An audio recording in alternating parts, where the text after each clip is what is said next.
The Orlando Magic, a team started in the 1989 season, has recently gone through some of their worst PR in the last decade. In the 1990s, they were dominant with Shaquille O'Neal. In the early to mid 2000s, it was all about Tracy, McGrady, and then Dwight Howard. But after Dwight Howard's departure in 2012, the Orlando Magic for the first time went through their first extended drought as a franchise. They got by 2 times for an extended amount of time through their first overall picks, who ended up becoming some of the best bigs of their era. But finally, in the 2022 NBA draft, they have finally been blessed with the #1 overall pick again and chose Paolo Banchero to be their new leader for the future, just like Dwight and Shaq before him. But what about the time in between Dwight and Paolo? At least with Shaq's nasty divorce with the Magic, they were able to have a few seasons of peak team at before Dwight was drafted in 2004. But from the 2012 NBA season until 2022, the Magic have been through hell on earth. Plenty of draft busts, bad front office decisions, 6 head coaches, and dealing with the youngest GM in league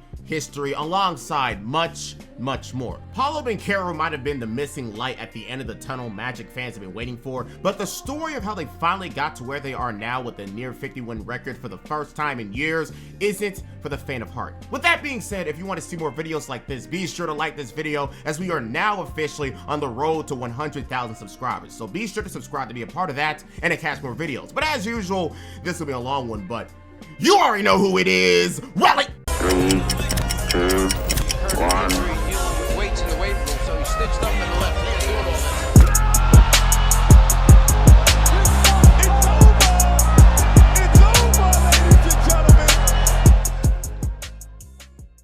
Nowadays, we are all bombarded with many types of money management challenges, but in today's digital world, the most annoying to keep up with is online subscriptions. Recently, I was checking through my bank account, and of course, there is always that one service you always forget to cancel your subscription for, but is there any way to be on top of all of that? Well, today, I think you'll be able to find that with our sponsor of today's video, Rocket Money, the personal finance app that helps you cancel subscriptions, lowers bills, and manages your money better. With Rocket Money, you're able to cancel unwanted subscriptions you pay for that'll save you plenty of money month by month, set up your budget that fits your lifestyle, and even will alert you when you're over your limit to keep your money saving commitments going. And most impressively, with Rocket Money, you can set up savings within their app that you can deposit whenever you want on whatever frequency you want, and don't worry, you can withdraw at any time. As a YouTuber who pays multiple people as I run my online career, applications like Rocket Money can really keep you informed on your spending habits to keep you in check and create much better money spending and saving decisions. So if you're ready to start a new era with your money journey, go to rocketmoney.com/Alvini to get started for free, or click the link in the description to take advantage of this opportunity. Thank you again for Rocket Money for sponsoring this video,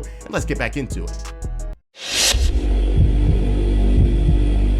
Let's start this off with a simple backstory to set this entire scene. Due to the current drama between management and Dwight Howard, as head coach Stan Van Gundy would walk away from the organization alongside their longtime GM and Otis Smith, the CEO Alex Martins would have to stop the bleeding by hiring a new GM to handle the Dwight Howard situation, as he was demanding a trade and wanted out of Orlando. That pick for the GM would be immediately thrown into the fire in the name of Rob Hennigan. To Magic fans, Rob Hennigan is a name they wish they didn't have to hear again. To the average NBA fan, you have probably never heard of this guy. So who is Rob Hennigan? Well, he was the assistant GM of the OKC Thunder at the time and was able to win the main job in Orlando. However, the main talking point about this hiring was the fact that Rob was only 30 years old when he was hired by the Magic. And I know everyone is used to old ass men being GMs and such, but at 30 years old, being the head of all decisions that happens within a franchise is a wild move to make,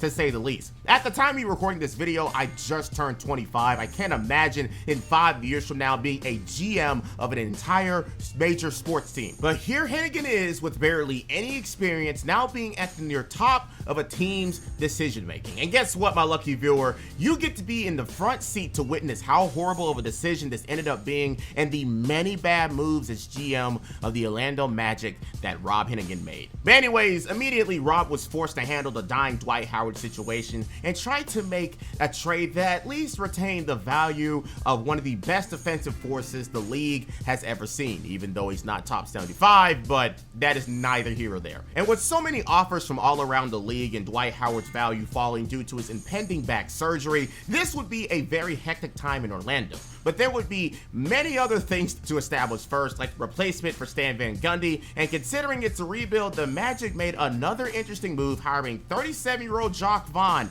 to be their coach of the future, who just retired from the NBA only 3 seasons ago, just adding on to the wackiness of the Magic's antics. And I'm sure there are examples of actions like this, but it's wild to give a man with little coaching experience the head coaching spot in this position. But hey, again, I guess I live in the same timeline where Joe Mazzulla just won a championship at 36, even though Jacques Vaughn is nowhere near Joe Mazzulla.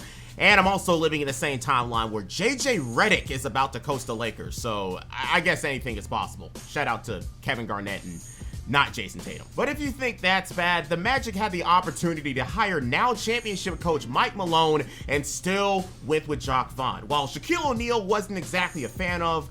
And I'd read this tweet, but this is in 2012 Twitter terms, so just enjoy his big meaty hands making a tweet. But anyways, the Magic have now officially sealed their fate. Dwight is on the chopping block, and the Magic are now led by 2 men with barely any experience in their field. What could possibly go wrong? Well, you'll see eventually. As the summer continued, though, the Magic would go through their offseason as quietly as normally as possible, drafting 2 big men in the draft in Canadian Andrew Nicholson and beard aficionado Kyle O'Quinn, trading away their most improved player Ryan Anderson to avoid giving him a larger contract considering it's a rebuild, and other little things like that. But considering what everyone is waiting for, not too many moves can happen in this space because Dwight Howard needs to be moved, and finally, on August the 10th, a month before training camp, we would see where Superman would continue his career.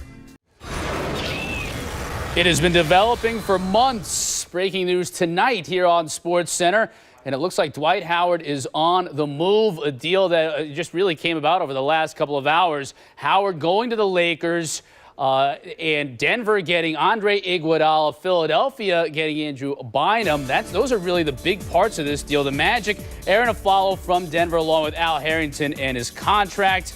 So there are the pieces right now in this 4-team deal, and there are some draft picks there as well.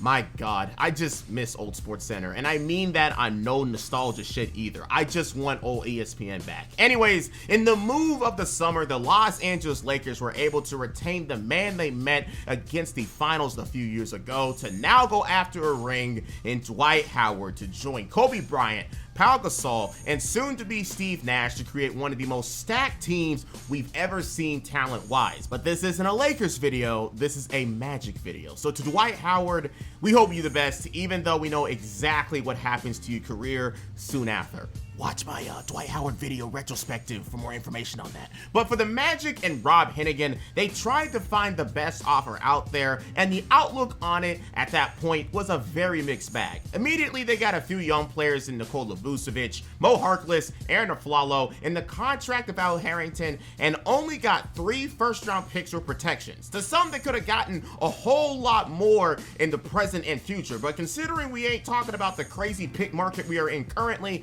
perhaps this was just the trade culture of the early 2010s. But this move now puts the Magic in the basement for the first time since Dwight Howard was a rookie. So what's the plan? Well, I guess it's just to lose, and lose they did. By the All-Star break of the next season, they were exactly where they were expected to be. No leader to take them over the top, a rookie head coach, an old core left for dead to rot, as they were now 15-37 by the All-Star break, which is cool. It was by design to be this way, but what's better is that the Magic were also trying to get some young talent and trade old vets away. Only a few days after the All-Star break, the Magic would strike gold, trading Gustavo Ayon, JJ Redick, and Ish Smith to the Milwaukee Bucks Bucks for the services of a second-year Tobias Harris. At this point, obviously, Tobias was an afterthought and was thrown in as trade filler, as the Bucks really wanted the sharpshooter JJ Redick to help a desperate, and I mean desperate, Milwaukee Bucks team looking to make the playoffs with the core of Monte Ellis and Brandon Jennings. So it was all over from the start. But what they didn't know, just like many players out there, all Tobias Harris needed was a chance to show what he can do, and in Orlando, that was the opportunity he was waiting for. In 27 games he played in Orlando to end the season, he would absolutely show that he was an NBA quality player, averaging 17 points and being decently efficient at the same time. It didn't turn into wins at all, as the Magic ended their season 5-25 after the All-Star break, but that doesn't matter. The Magic were now all about obtaining talent, and immediate talent is what they got in Tobias, who is only 20 years old and has plenty of time to grow. But what about the other components of the Dwight Howard trade? Well, Nikola Vucevic actually showed to be a productive NBA player also in his first season of being a primary player in the offense, and looks to be a decent building block for the future. Obviously, Dwight Howard's impact can't be replaced, but Nikola Vucevic looked pretty good, all things considering. Mo Harkless is rough around the edges, but his defense can't be denied, and Aaron Aflalo is his usual scoring self. So far, the reign of Rob Hennigan as the GM is producing decent results, trading for a surprise in Tobias Harris, getting building blocks in Harkless and Vucevic, and a lot to look forward here for sure. The only problem is, due to Lady Luck looking down on the Magic as they usually do, they would be moved from the first pick to the second pick, as the Cleveland Cavaliers would swap spots with them. But it isn't the worst thing in the world, as the 2013 NBA draft has more question marks than I would like to care to talk about. But as this pretty decent season ends, all things considering, the new young Orlando Magic now have to choose who will be a part of this developing team as the second overall pick of the 2013 NBA draft. Going into the summer of 2013, the Magic have come across some decent surprises in the form of Tobias Harris yielding great results from his trade immediately, seeing Nikola Vucevic becoming a good starting big man from the Nuggets, and now having the second pick of the 2013 NBA draft. But as we all know, the 2013 NBA draft was nothing to really be excited about by any means. With no number one option to choose from, it's entirely up to luck to really decide if they choose the correct person at that spot, or will just end up being a wasted effort, as many experts didn't really see many of the top tier picks worthy of being anything long term. And as I said plenty of times already, when Nerlens Noel is considered to be the best player in the class at one point, there is a huge problem there. And with no way to find out who worked out for the Magic in that year's class, who knows what the Magic were really thinking. But off of just taking a basic look at their team, what they could use is a young guard, as they are already established in their front court. People like Indiana's Victor Oladipo, Michigan's Trey Burke, Kansas's Ben McLemore, or even Georgia's Kentavious Caldwell-Pope. But in a draft where there are probably more busts than booms, who in the world will be the person they choose with their earliest pick since Dwight Howard's in 2004? With the second pick in the 2013 NBA draft, the Orlando Magic select Victor Oladipo of Indiana University.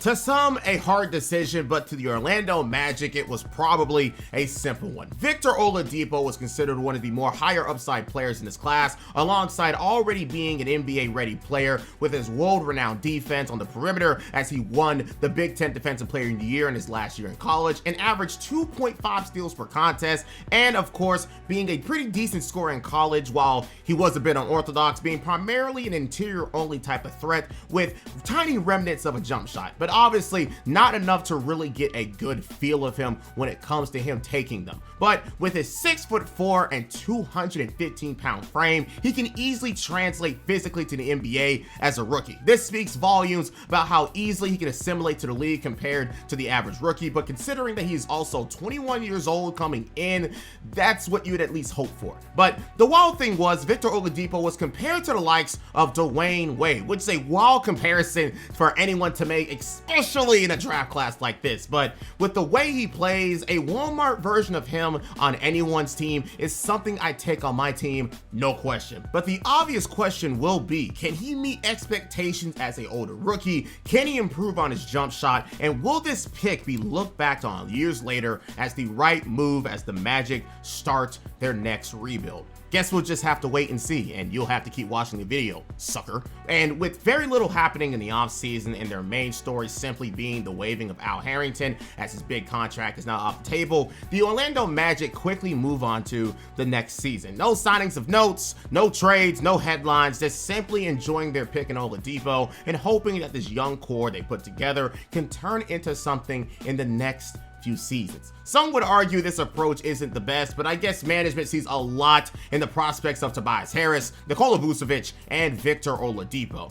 Well, in the beginning of their season, the Magic were back to being as bad as they usually were. To their credit, they did have a 3-game winning streak in their first 5 games of the season, but that was about the peak of their season success-wise. But if I had to describe the 2014 season for the Orlando Magic in 3 words, I think those words would be conflict of interest. The Orlando Magic have a lot going on this year in the aspects of injuries to Tobias Harris, who had an amazing start to his Magic tenure last year, but started off with injuries this season, and due to that, played half of his 61 games off the bench, which is a weird call considering that most people who are Magic fans at the time probably thought of him as a future cornerstone. But for the young Jacques Vaughn, apparently not. But when researching online, apparently this type of thing was very common for him as a coach, making very weird rotational decisions. Overall, though, some could consider this season a tiny setback as he wasn't allowed to try to do more, and despite showing himself to be an asset, he just kept him off the bench and gave him really inconsistent minutes. You can even put the same label on the likes of Nikola Vucevic, who averaged a double-double, but didn't take a leap either. That can be blamed on the still ever-shining presence of the veterans on the team still hooping, like a 31-year-old Jameer Nelson shooting sub 40% from the field and wasting the development time of others, while you have others like Glenn Davis taking up shots, but at least he'd be waived later on in the year, and even a tradable asset in Aaron Aflalo, averaging the most points on the team and needing to be traded a long time ago. With the mix of young and old, no one can truly shine at all, and it's creating a waste of a year, all things considering. But the weirdest of them all would be their recent pick in Victor Oladipo, who was truly thrown in the fire as a rookie, now playing a new position, point guard. As a rookie, and even playing only half of the season as a starter, he would turn over the ball 257 times, which ranked him 6th in the entire NBA. But as usual, he showed up on defense with the nice most steals in the league at 129, and again, showing that he's NBA ready on at least that side of the ball. But he has a long way to go to being a consistent offensive product in the NBA. But this experience is good for him as the hardworking player he is, learning the game little by little. He'd even garner his first ever triple-double in his rookie season on December 3rd, 2013 against the 76ers with 26 points, 10 rebounds, and 10 assists. And with his season stats of 13 points, 4 rebounds, and 4 assists a game, with a steal and a half alongside that, he'd actually have a pretty decent rookie season, all things considering, despite the turnover issue. However, with Michael Carter-Williams being the rookie version of Jesus Christ, getting 104 first place votes to Victor Oladipo's 16, he wouldn't even come close to winning Rookie of the Year. But as we all know, winning that doesn't exactly mean much at all. But with this conflict-filled season, the Magic would finish 23-59. 3 games better than last year, sure, but still the 3rd worst record in the NBA with the 2nd worst rated offense in the league. After a decent start to their rebuild, the 2nd season caused a lot more questions to pop up due to the coaching style of Jack Vaughn and the lack of moves from Rob Hennigan that allows the remnants of the Dwight Howard days to clog up minutes and development for the young guys to potentially shine. So going into the summer, there needs to be some type of fix for all of this, so a real rebuild can start, because all of this at the moment is just losing with no punchline. If you tank with a purpose. The losses aren't even coming with the prospect of a young player magically figuring it out and becoming a staple of this team and of the NBA. Something the Magic could use sooner rather than later. They had it with Shaq in the 90s, Dwight in the 2000s, now they're looking for that main player in the 2010s. Well, with the Magic once again being moved back 1 pick in the lottery, they are now screwed in the sweepstakes of the Kansas star duo of Joel Embiid and Andrew Wiggins, and also Duke's Jabari Parker, as they are now outside of the top 3 with the 4th pick. So with that 4th pick, they are forced to pick up someone in the lower tiers of these prospects and make the most out of it. And with the 13th pick from the Dwight Howard trade, 2 lottery picks in a star-studded draft like this isn't something to take for granted. So how would the Orlando Magic handle this amazing draft with 2 picks and a lot of holes to patch up? It's only been 2 years since the Dwight Howard trade, and to some you could argue the Magic are on a decent start, and their once criticized signing of a 30-year-old GM can be buried as a bad move. Already getting a decent big back in Nikola Vucevic, trading for a nice young player in Tobias Harris, and drafting one of the best rookies in this horrible class in Victor Oladipo, the Magic are on a fast track to going back to contending in the East once again if they played their cards right. And another way they can place these cards in the correct manner is going towards a great draft pick in the 2014 class, where they already have their second top 5 pick and another pick later in the lottery. As we discussed last section though, the Magic did get screwed by the lottery, now taking them out of the Jabari Parker, Andrew Wiggins, and Joel Embiid sweepstakes. But the 2014 class is highly praised, unlike the one they participated in last year, but they were able to find a needle in a haystack last year. So I guess it's just time for them to do it again. With the 4th pick, 12th pick, and obvious team needs, to some people, their selections might be very predictable. So the 2014 draft comes along, and with the draft order being Andrew Wiggins, Jabari Parker, and Joel Embiid, the Magic at number 4 will now have to go on and choose their next building block in this rebuild. With the 4th pick in the 2014 NBA Draft, the Orlando Magic select Aaron Gordon from the University of Arizona. Oh, here's the first somewhat surprise of the night. Yep, you heard that right. Here is the first surprise of the night, because Aaron Gordon was not the person draft experts expected the Magic to go with, as they were missing youth at both the point guard and power forward spot. And to some, the obvious pickup would have been either the phenom from Australia and 2K15 antagonist Dante Exum as the best available and the best fit for the team. Instead, they pick up Aaron Gordon, to some a very boom or bust pick. At Arizona in his lone season there, he did what everybody expected of him: be a dominant presence in the paint due to his athleticism and crash the boards. But as a prospect, you heard only 1 or 2 things: a discount store Blake Griffin, or Blake Griffin with a jump shot. People saw him as an interesting pick in the line of many super strong and athletic power forwards like Shawn Kemp and Blake Griffin, but his offensive game all around, unlike those two, needed work more than any of them. So you could argue a pickup of Julius Randle was justified, as he's shown a lot more versatility in his offensive game,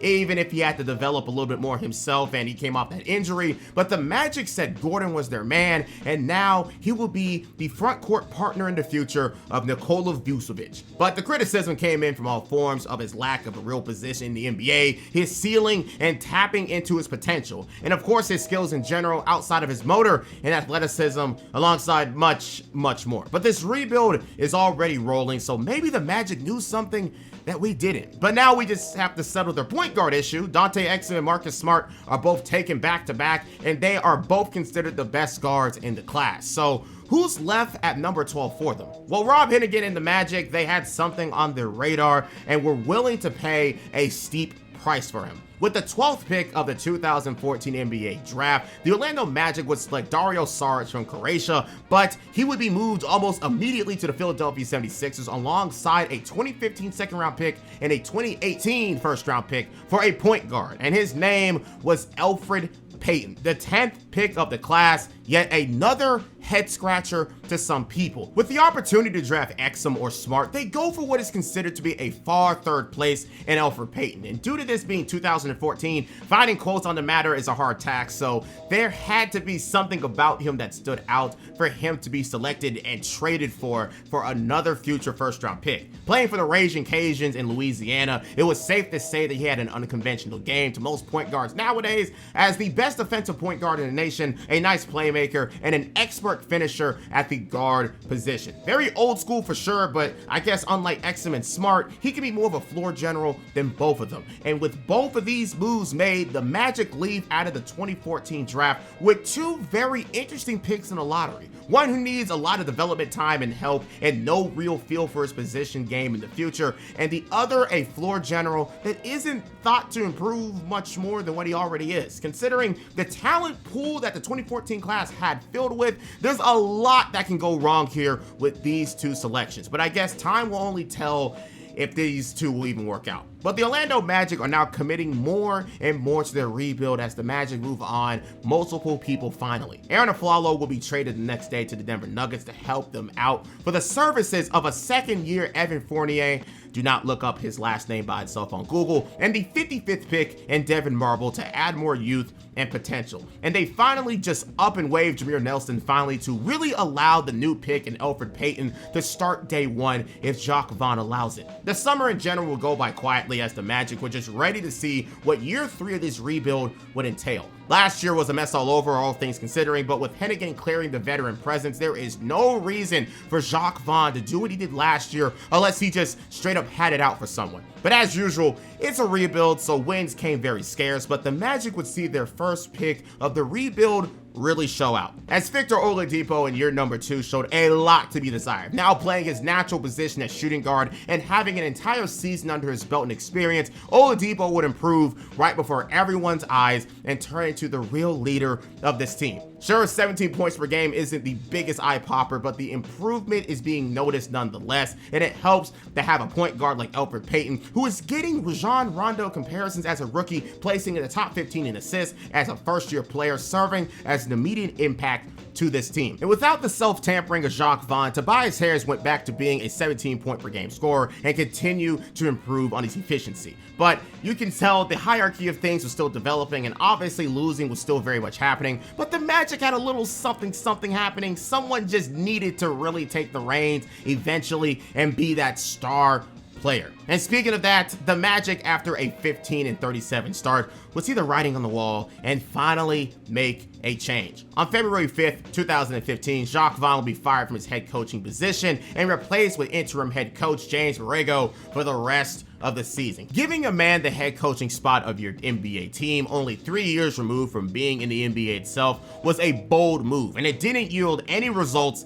in the slightest. According to Hennigan himself, quote, "We went into this season wanting to see some progress. We wanted to see growth. We just didn't feel that we were seeing the type of growth we wanted to see. We're finding ourselves in a sort of a rut, but it's a road bump, not a roadblock." And you know what? That is a very fair reason to fire a coach. I wouldn't say that this team is capable of winning many games, but with these huge slumps, questionable rotation choices, and lack of experience to warrant any breathing room, Jacques Vaughn would be fired as the Magic's head coach, and they would go on and try their next one to try to take this team over the top, or at least bring something to the table that'll yield results. And speaking of yielding results, a product of the Dwight Howard trade is slowly looking more and more like a future all-star in Nikola Vucevic, who is inching closer and closer to becoming a 20-point and 10-rebound threat in the league, leading the team in scoring with 19 a game, and was top 10 in the NBA in rebounds per game, and was even 5th in the NBA in made field goals. A duo based around the perimeter player Victor Oladipo is looking to be the route where the Magic are going towards, and there is a lot of potential in the two-way Oladipo and Vucevic being a do-it-all center. Just another reason the first line of criticism for Rod Hennigan is looking to be proven wrong. But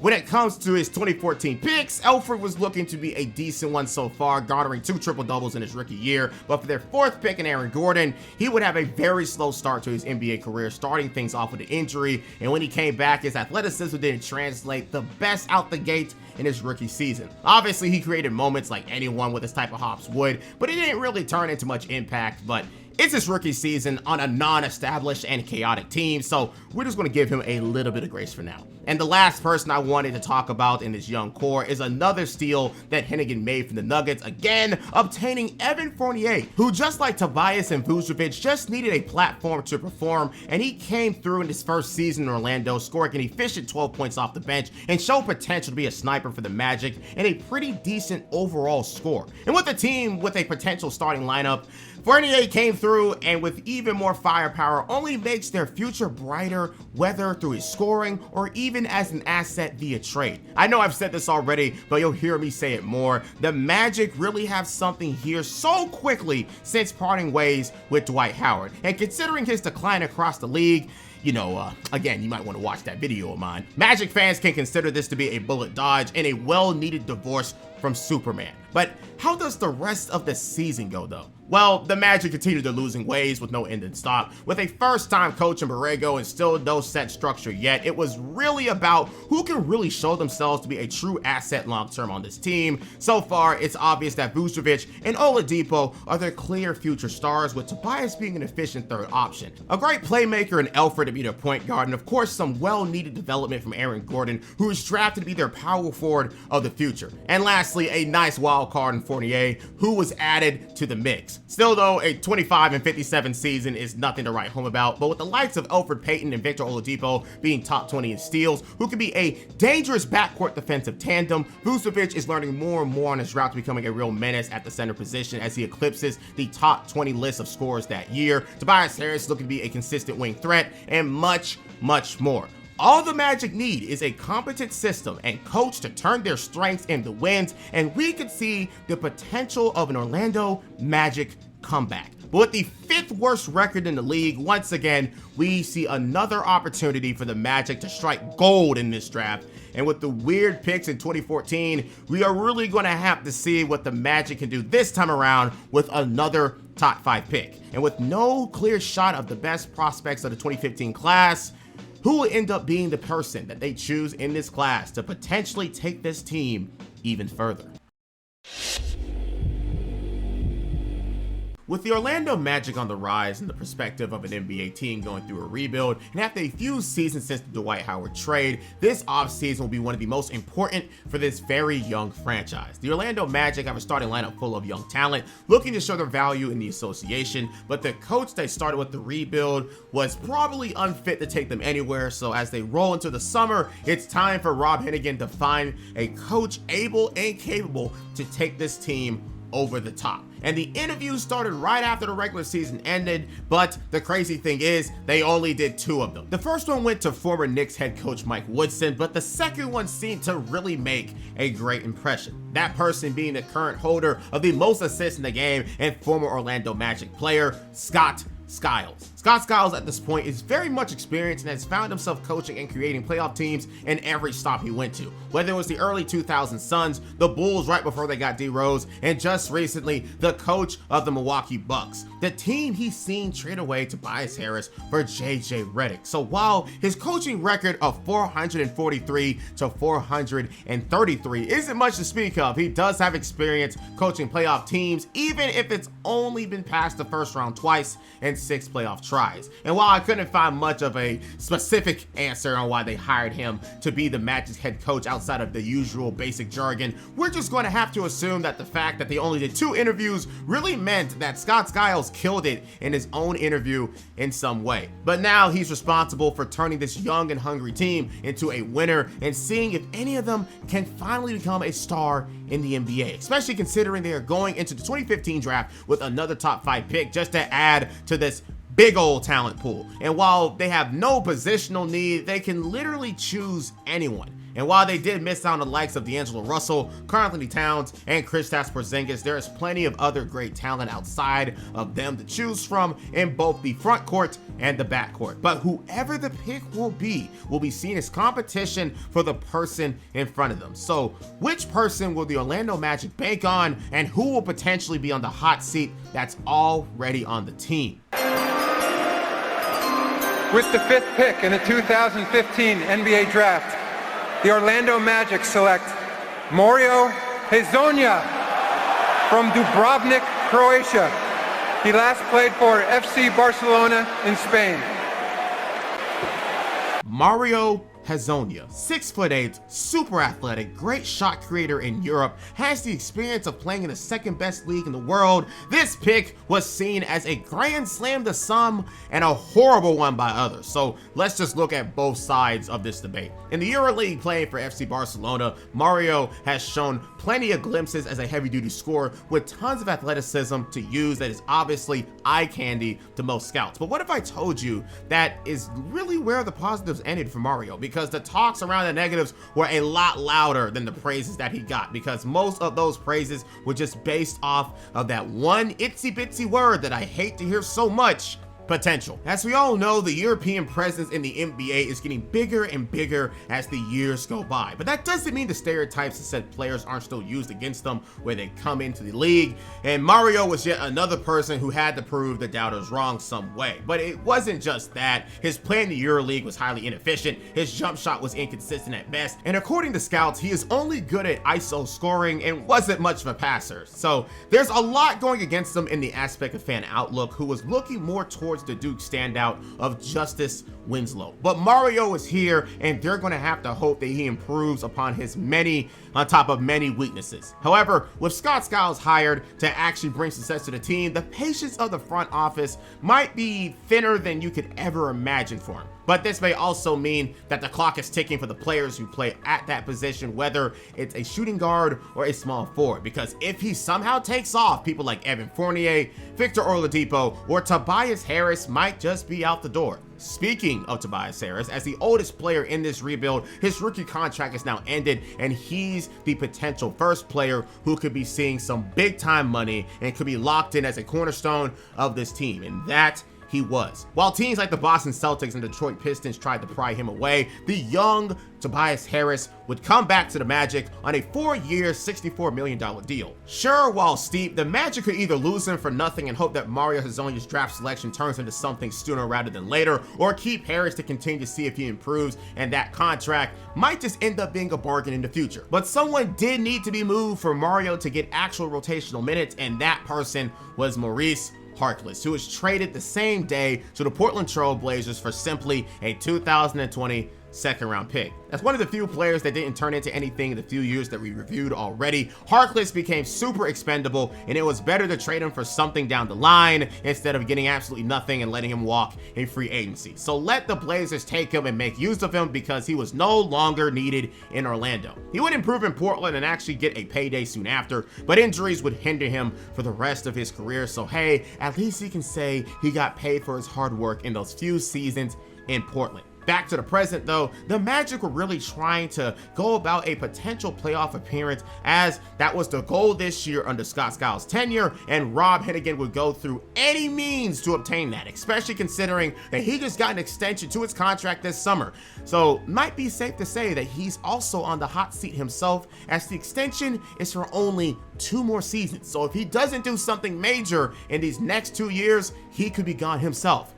Tick tock, Rob, tick tock. And as the 2016 season would finally start, there are big expectations all over the roster, coaching staff, and front office. Depending on the person, these type of expectations could be good for you, but for others, a little bit too much pressure could make a person break, and you'll be seeing that very soon. But the playoff expectation of the Orlando Magic to start off the season actually looked to be a reality in the first portion of the season. By New Year's, the Orlando Magic had a 19-13 record and were actually looking to be a real efficient basketball team under the watchful eye of Scott Skiles, with a system of sharing the ball and getting everyone hot in games. This record by New Year's gave the Magic the 5th seed, and it looked like the Magic were right back on track to actually achieving their lofty goal of being a playoff team. But how though? Well, when you have an entire starting lineup scoring more than 10 points a game and 3 of those scores over 15 a night, it's pretty hard to game plan against that day after day, because the primary score could change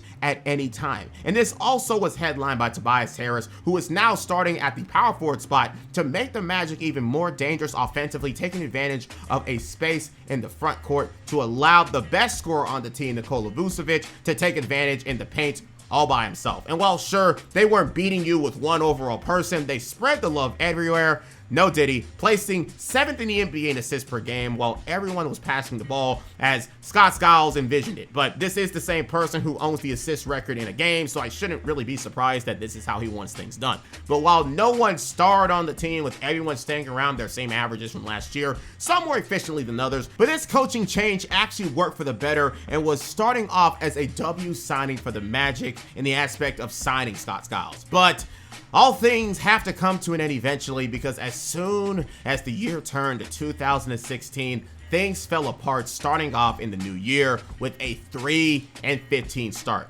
All of that progress goes right down the fucking toilet, and now it's time to panic. And the first person to panic is the man of the hour, Rob Hennigan, who made a trade on February 16th, 2016, and this would start a flurry of moves that would only slowly regress this team little by little. This trade would send away Tobias Harris to Detroit Pistons, a team who wanted him in the summer for the likes of Brandon Jennings and Ersan Ilyasova.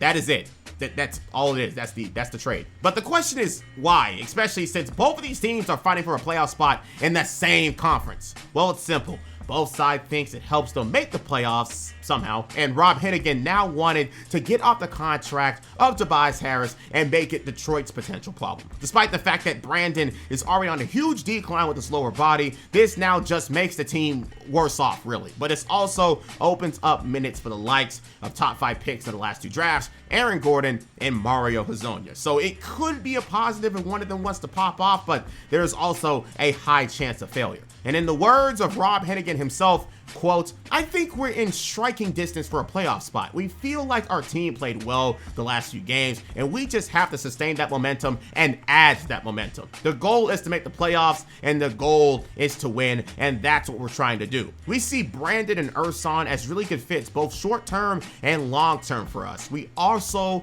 were able to open up some flexibility this summer in the cap space realm if we decide to go that route. It sets up a few different ways we can play this. And while he can say that all he wants, once again, we can understand that this was more of a desperate attempt to make something out of nothing and make the playoffs to appease the owner and to keep his job more than anything.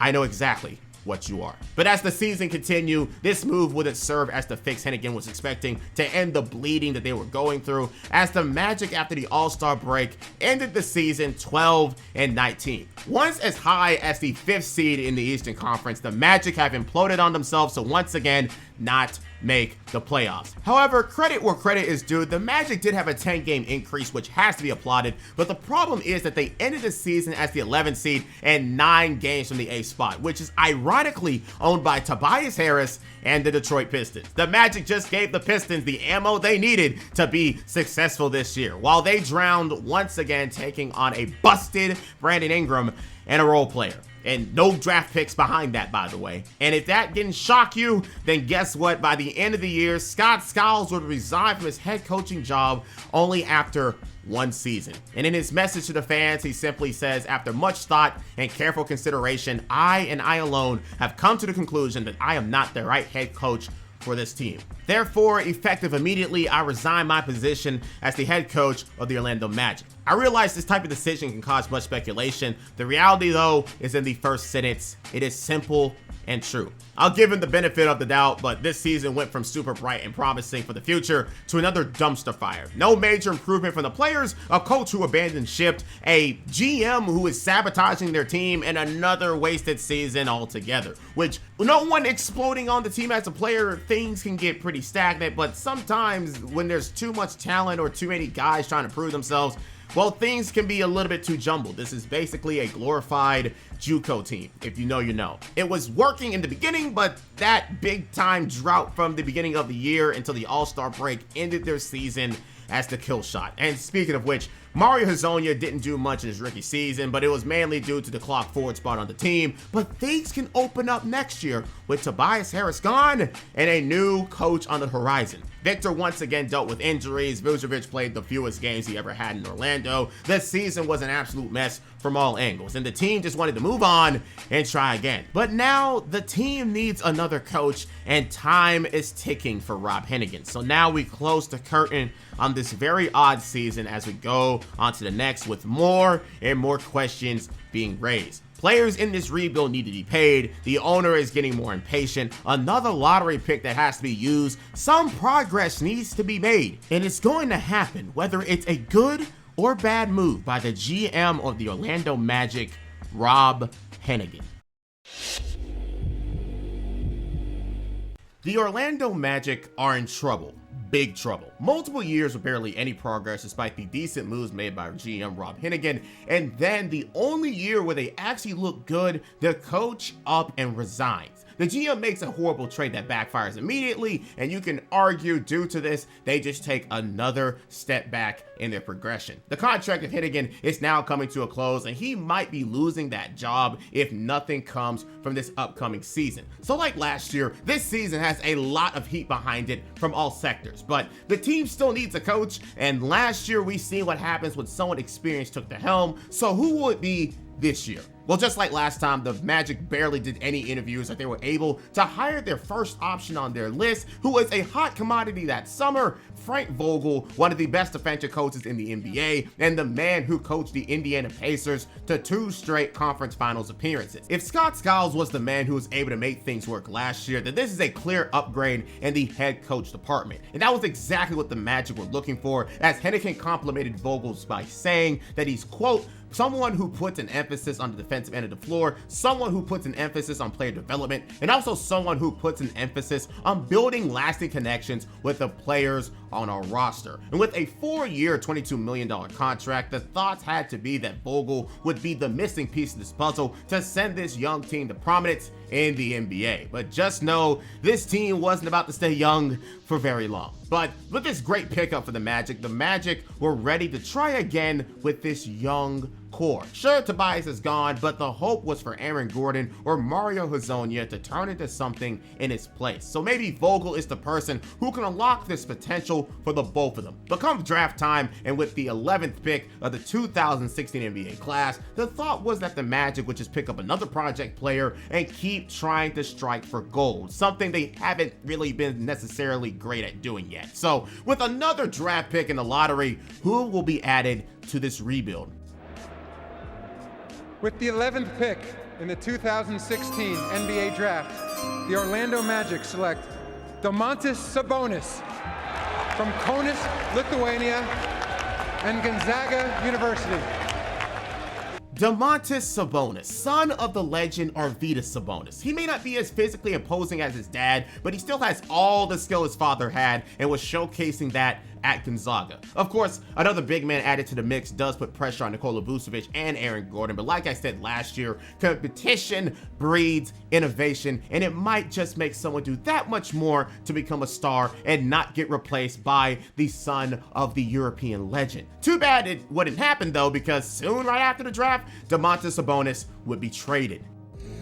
Vince Cellini alongside Clark Kellogg. You know, as the draft was moving on, we also had big names being traded, including Derrick Rose on the eve of the draft. And then on draft night, the Oklahoma City Thunder sending Serge Ibaka to Orlando in this package of players, including Victor Oladipo, Ersan Ilyasova, and at the 11 pick, Domantas Sabonis, a sophomore out of Gonzaga, the rights to him. So yep, you heard that right. The rights of Domantas Sabonis and Ersan Ilyasova will be traded to the OKC Thunder for the aging big man Serge Ibaka. While it was a weird move, it gets weirder because the rising guard and one of the best defenders at his position in Victor Oladipo would be traded also. So just to repeat this, a young and productive player in Victor, a lottery pick in Domantas, and Ersan Ilyasova for Serge Ibaka. Sure, he's good at what he does, but what a team needs is a leader, and I don't think Serge Ibaka is going to get plugged in to be anything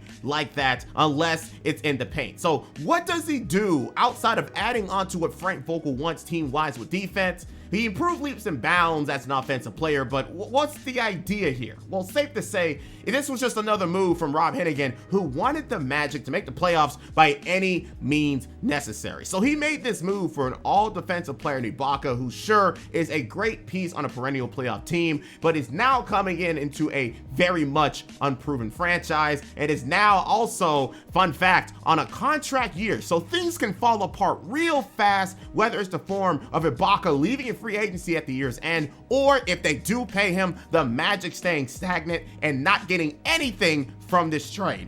Best case scenario, they make the playoffs, but I doubt they even win more than 2 games in the first round, and it'll even set their rebuild back even further. So again, I ask, why? If the pressure was that bad, was it really worth sending away multiple players for Serge fucking Ibaka? I guess we'll have to see, but the Magic had even more to do because Brandon Jennings would leave the Magic for New York, and like Hennigan said, it left open a lot of money for the Magic to use in free agency, and if they wanted to make the playoffs, then money would have to be thrown around like a strip club. Bismack Biyombo, 4 years, $72 million. Jeff Green, 1 year, $15 million. DJ Augustine, 4 years, $29 million. And finally, Evan Fournier, the man waiting behind Victor Oladipo for multiple years, gets a new deal for 5 years and $85 million. The wait was worth it, as Evan Fournier now gets to be rewarded for his play, looking like a real efficient offensive product behind Victor Oladipo. But now he really gets to show his value, as it is time for now the Magic to make the playoffs. The only problem is there is way too much front court blockage going on, especially while they added Bismack and Jeff Green to an already established front court of Vucevic, Aaron Gordon, and now the added on Serge Ibaka. So who is going to start and who is going to play where? Again, just give me a second because it gets pretty funny what happens. So the way they try to solve this problem is to put Aaron Gordon at small forward.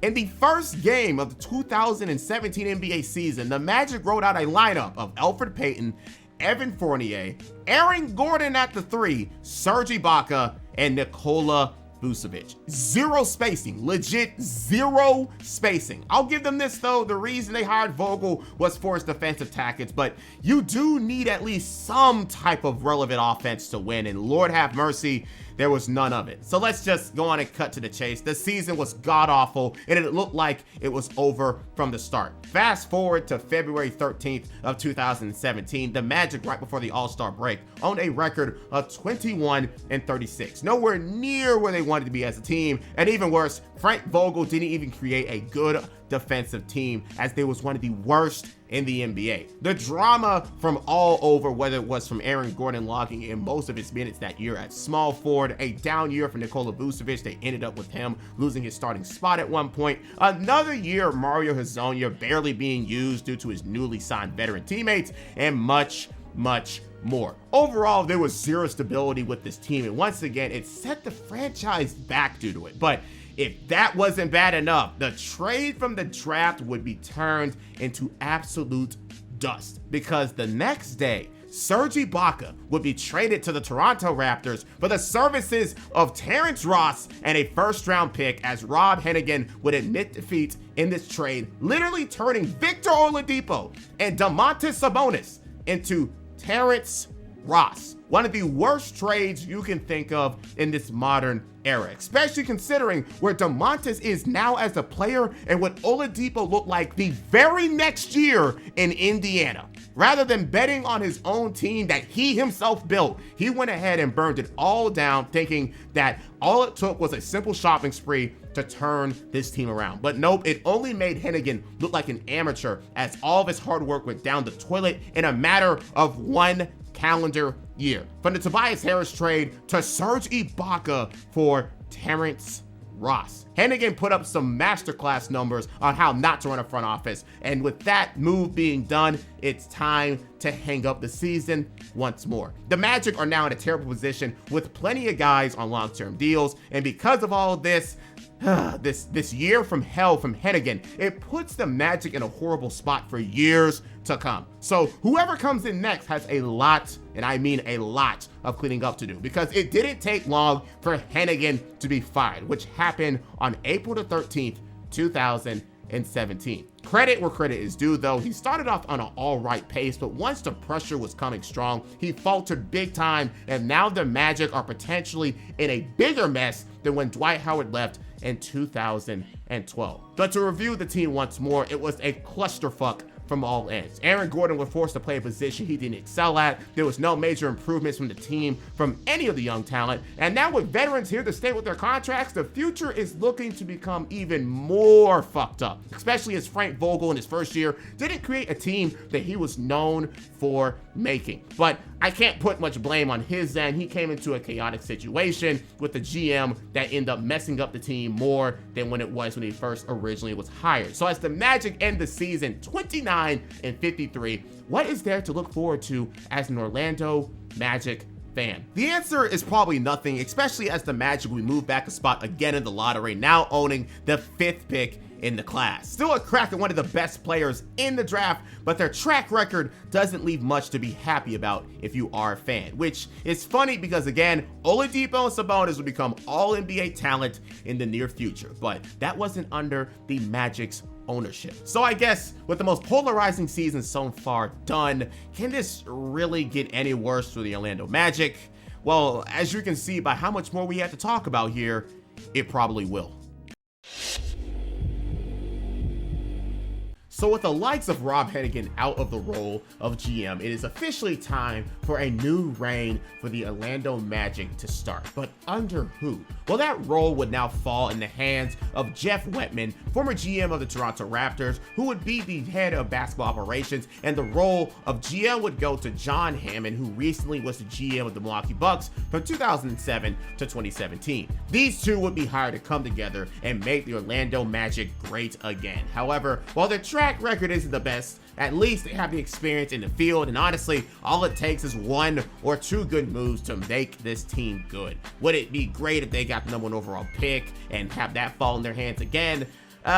They would have to be lucky to get a Dwight Howard or Shaq again, but hey, beggars can't be choosers. But anyways, with that set up, it is time for these two to make their first ever draft decision in the 2017 class. And with the 5th pick once again, there is a lot they miss out on when it comes to the top prospects in Markelle Fultz, Lonzo Ball, and Jason Tatum, the unanimous big 3 of the class. And with all of those 3 drafted and then Josh Jackson going number 4, who in the world will be added to the near dumpster fire of the Orlando Magic to start off this new era? With the 6th pick in the 2017 NBA Draft, the Orlando Magic select Jonathan Isaac from Florida State University. We go from weird picks in Aaron Gordon, Elfrid Payton, Mario Hezonja, and now we have a new head scratcher to talk about to some in Jonathan Isaac. Usually the top of these drafts, you like to pick up somebody who can play immediately and is usually of NBA quality out the gate. But for Jonathan Isaac, his story is different because at Florida State, he was a standout defensively, averaging a steal and a block a game, but his offensive game is lacking in the aspect of just being in the NBA. Now, where have I heard that story before? But for Isaac, he was drafted for that magical word that scouts love: potential. At 6'10" with a 7'2" wingspan, he would be one of the most imposing wings in the league and has a lot of upside to be near unguardable. And while that is a pipe dream, at least you know that his defense will be all defense worthy year by year. He has a lot of work to do, and it's up to the Orlando Magic to turn this tall bundle of potential into something great. Some people think he could be similar to a Kevin Durant. Some even say Anthony Davis defense-wise, considering his guard upbringing before his growth spurt. But all I know is the Magic left multiple great players off the board just for the potential. And I mean this again, the potential of what Jonathan Isaac could be. And with that draft over and done with, and their most hyped signing being NBA fan favorite Jonathan Simmons, the Magic are ready to go into their next season with losing and growth in mind. And due to Hennigan's moves last year, there isn't really a lot to look forward to. Nikola Vucevic is now 27, Evan Fournier is 25, Elfrid Payton has become stagnant in his stats, and Aaron Gordon alongside Mario Hezonja hasn't shown too much consistently yet. So what's the plan? Probably hoping for the best, I guess. And like I said a few years ago, things did start well with an 8-4 start, but as you'd imagine, all good things must come to an end eventually, because after that, until the All-Star break, the Magic went 10-35 and we're just back in the basement. At this point, the Magic are in the spot that no team wants to be in, not enough young talent to look forward to, and too much prime talent not working out. And when you're looking at this team, you want to see some type of wins or at least development from someone. And the GM group decided to just go on and cut some losses in the efforts to not pay one of the pillars of this rebuild, because on February 8th, 2018, the Orlando Magic would trade Elfrid Payton to the Phoenix Suns in efforts to bring the young Devin Booker a real point guard, and of course, so the Magic don't have to extend his contract at the end of the season. If you're expecting a decent piece from this trade to come in, then you're wrong. All they got was a second-round pick in the upcoming draft. I said it in the beginning, but Elfrid's upside wasn't really all that much, and he did what he could with the team that he had. It was a nice 3.5 years, but the Magic made the right choice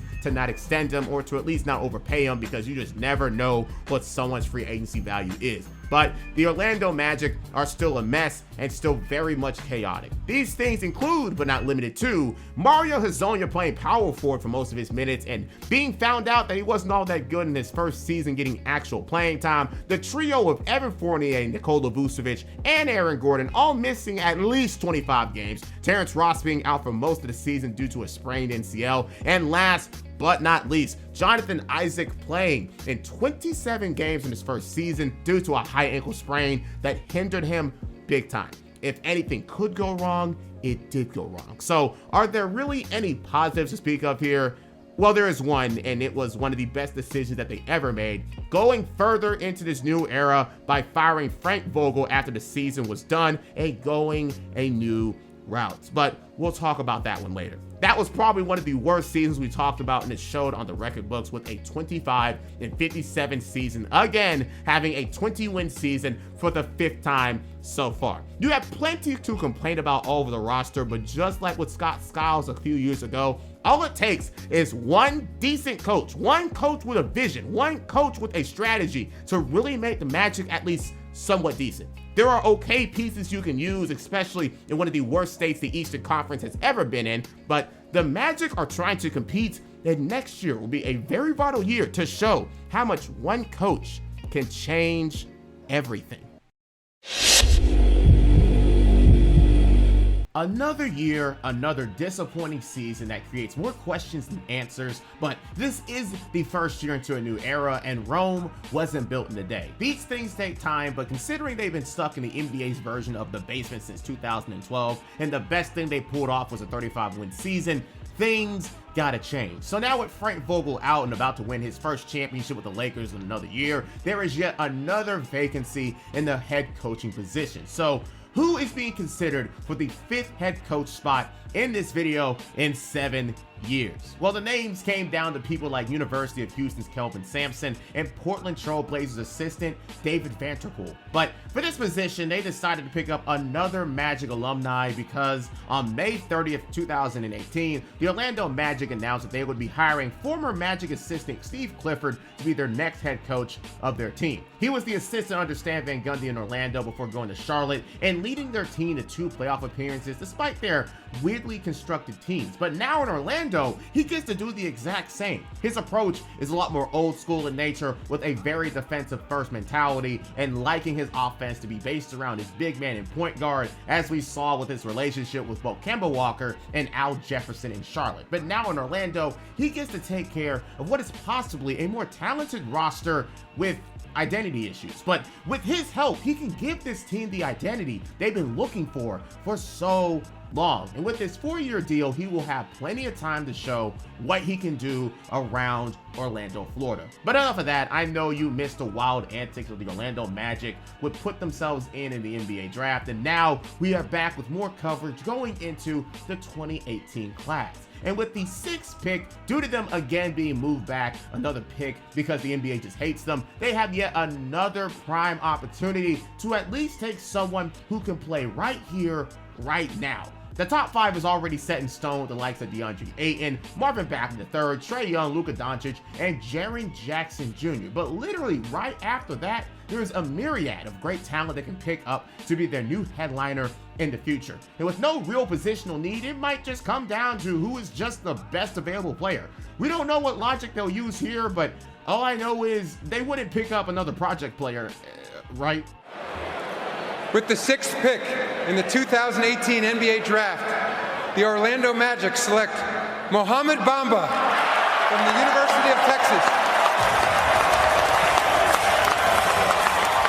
These these dudes must be fans of HGTV, because I've never seen a franchise who loves a good old project more than the Orlando Magic. For the 5th year in a row, we see the Orlando Magic take another player who has a lot of upside, but has a lot of rawness to his game. And the newest person added to this list is the 7-foot monster, Mo Bamba. And I gotta ask, was Mo Bamba the song more relevant than Mo Bamba the person? Leave your thoughts in the comment section below. But anyways, coming out of Texas as the 4th best player from his high school class, Mo Bamba was a defensive highlight machine with his record-breaking 7'10" wingspan and blocking 3.7 shots a night, which led the entire NCAA as a freshman, and also shown himself to be a willing rebounder, averaging another 10.5 a night, the most in his conference. People even gave him unicorn talk due to his willingness to make plays with the ball in his hands, and also because he was a willing three-point shooter. All these things cultivated him to becoming a top 10 pick with a lot of praise. But we also have to consider that scouts are scouts for a reason, and they saw many flaws in this game also. Whether it's the question of how will his shot blocking translate in the pros due to now dealing with more physically imposing players in the NBA, will he get his weight up to deal with the league itself? His motor has also been put into question, and most importantly, his defensive awareness. But when you block so many shots despite of all those problems, it can be ignored as a detriment. It's one more thing that you can teach him to make him an even greater player in the pros. But what does this draft pick mean in the aspect of keeping Nikola Vucevic, who has already been starting as the center since the beginning of this video? Well, again, time to see if some healthy competition makes him play better, or maybe he might get moved in place for Bamba if he does well out the gate. But that doesn't mean that Bamba will be given much of a chance in the first place, as the Magic are trying to win and he has plenty of players to compete over. Overall though, would he be the pick that I choose? Absolutely not. The Magic need a point guard, and DJ Augustine would have not been my future point guard on this team. But again, the potential of Mo Bamba seems to supersede everything, like we've seen plenty of times already. However, all they need is just one good hit for me to not say that same thing every time the draft goes around, and Lord knows they have not made one good hit this entire time. But this summer, the Magic would get busy in their efforts to fix some things that Hennigan has created. But before that, Aaron Gordon got his first major contract in the league with a 4-year, $80 million contract. Nothing too much, nothing too little, just a little something for his efforts, and hopes that this contract would be a steal in the future. While the Blake Griffin with a jump shot experiment didn't turn into anything, Aaron at this point is a okay plug and play player who can get a little bit of everything done. Nothing extremely well unless his defense or using his hops, but he is still a valuable person in his organization and is being paid as such. But in a huge surprise to absolutely no one, Mario Hezonja wouldn't be re-signed on his rookie team option deal. It makes complete sense, as he has shown absolutely zero reason to be brought back to this team. And again, things with him got so bad that they tried playing him at power forward at one point. I don't have much more to say, but this is one of the many NBA draft busts that we have seen from the Magic in this video, and believe me, there will be more. But at least I can say that they didn't double down and try to give him that extension to see if he'd work out any further. It only took them 2 seasons for him to go back to Europe after that point. But again, they went for potential and got burned because of potential. Lastly, one of the worst moves that Hennigan would make would be clearing up the cap space of Bismack Biyombo, who the GM group would get rid of, and because of that $70 million deal, they had to take something back in return. He would be moved to the Charlotte Hornets alongside 2 second-round picks to receive back Jerian Grant and Timofey Mozgov, who sure is another bad contract, but his deal ends after this year, unlike Bismack's, who has to be dealt with for another 2 years. Like I said earlier, it was going to take a lot of work to clear up Hennigan's mess. But finally, the 2019 NBA season starts, and the Magic are looking like they usually do, but this time with a new head coach. A coach who has experience already turning mediocre rosters into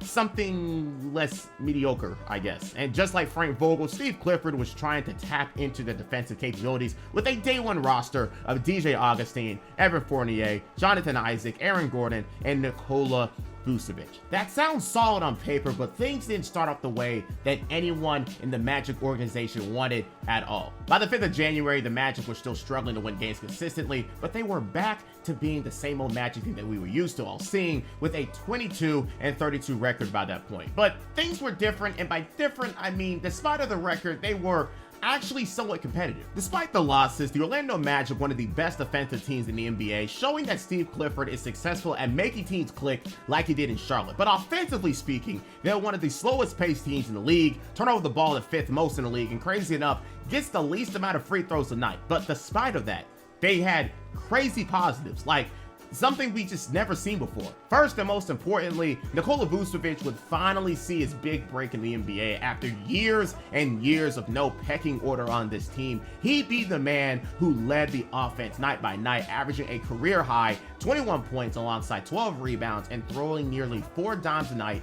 as the nucleus of this team's offense. We saw how great big man could be under Steve Clifford with Al Jefferson, who was already good, but Nikola Vucevic seriously needed someone to let him loose, and that is what Clifford provided, as Nikola Vucevic will become the first ever All-Star in Orlando for the 2019 season since Dwight Howard so many years ago. And it was completely deserved, as he was one of the people making Orlando watchable. But it didn't end there. Aaron Gordon would be the second leading scorer himself under this new system, and while it wasn't the best numbers and most efficient play for someone of his archetype, he'd again show his value as a do-it-all forward with a clean 16 points, 7 rebounds, and 3 assists a night. Then of course you have the perimeter play of Evan Fournier and DJ Augustine creating value and giving Vucevic the spacing he needs to operate, and Jonathan Isaac being one of the best primary defenders in the league, averaging nearly a block and a steal per game. But a very underrated part of this team itself was Terrence Ross. Yes, the man who was traded for Serge Ibaka, coming into his own as the 6th man of the team, torching everyone for 15 points a night, which was top 5 in bench scoring. They had a system that worked, but they really needed a fair mix of offense and defense to win games rather than just all defense, something they just quite didn't have yet. But as the Magic were trying to figure that out, the GM group upstairs were trying to finalize the deal they just couldn't refuse. Markelle Fultz is on his way to your Orlando Magic. What? I don't have any details yet in my ear, but what do you think of the fact that Philadelphia has finally decided the Markelle Fultz experiment is over for them? Listen, you wash his hands with Philly. Hopefully we could get a guy that's humble and can be healthy and be the #1 pick that, we thought he would be coming out of Washington. His upside, if he is healthy, can be something that we were lacking in Orlando. We need a point guard down there. I think this guy has tremendous talent. His head has to be right. And I'm excited for him to get a fresh start because he needs to get out of that situation. It was just bad from the start. With only 15 minutes left in the trade deadline, the Orlando Magic GM group made a very underrated pickup that could have been one of the biggest trade steals in a long time if it worked out. The Orlando Magic traded Jonathan Simmons, a first-round pick, and a second-round pick for the first overall pick of the 2017 NBA draft, Markelle Fultz. Now, usually when someone trades for a first overall pick, you'll be excited, but for Markelle, it's a different story because his first few years in the league were anything but exciting and was more on the line of weird due to his injury history and losing his ability to look like anything relevant to an NBA player anymore, like his talents were sucked away by the Monstars from Space Jam. But leave it to the Magic, leave it to the Orlando Magic to try and gamble and give Markelle a chance in Orlando where he could have a fresh start from expectation and build himself back up to his former status. But I think the most surprising fact of this is just how little they had to give up for him. Simmons, who is nearly 30 years old and a huge contract out the books, a second-round pick,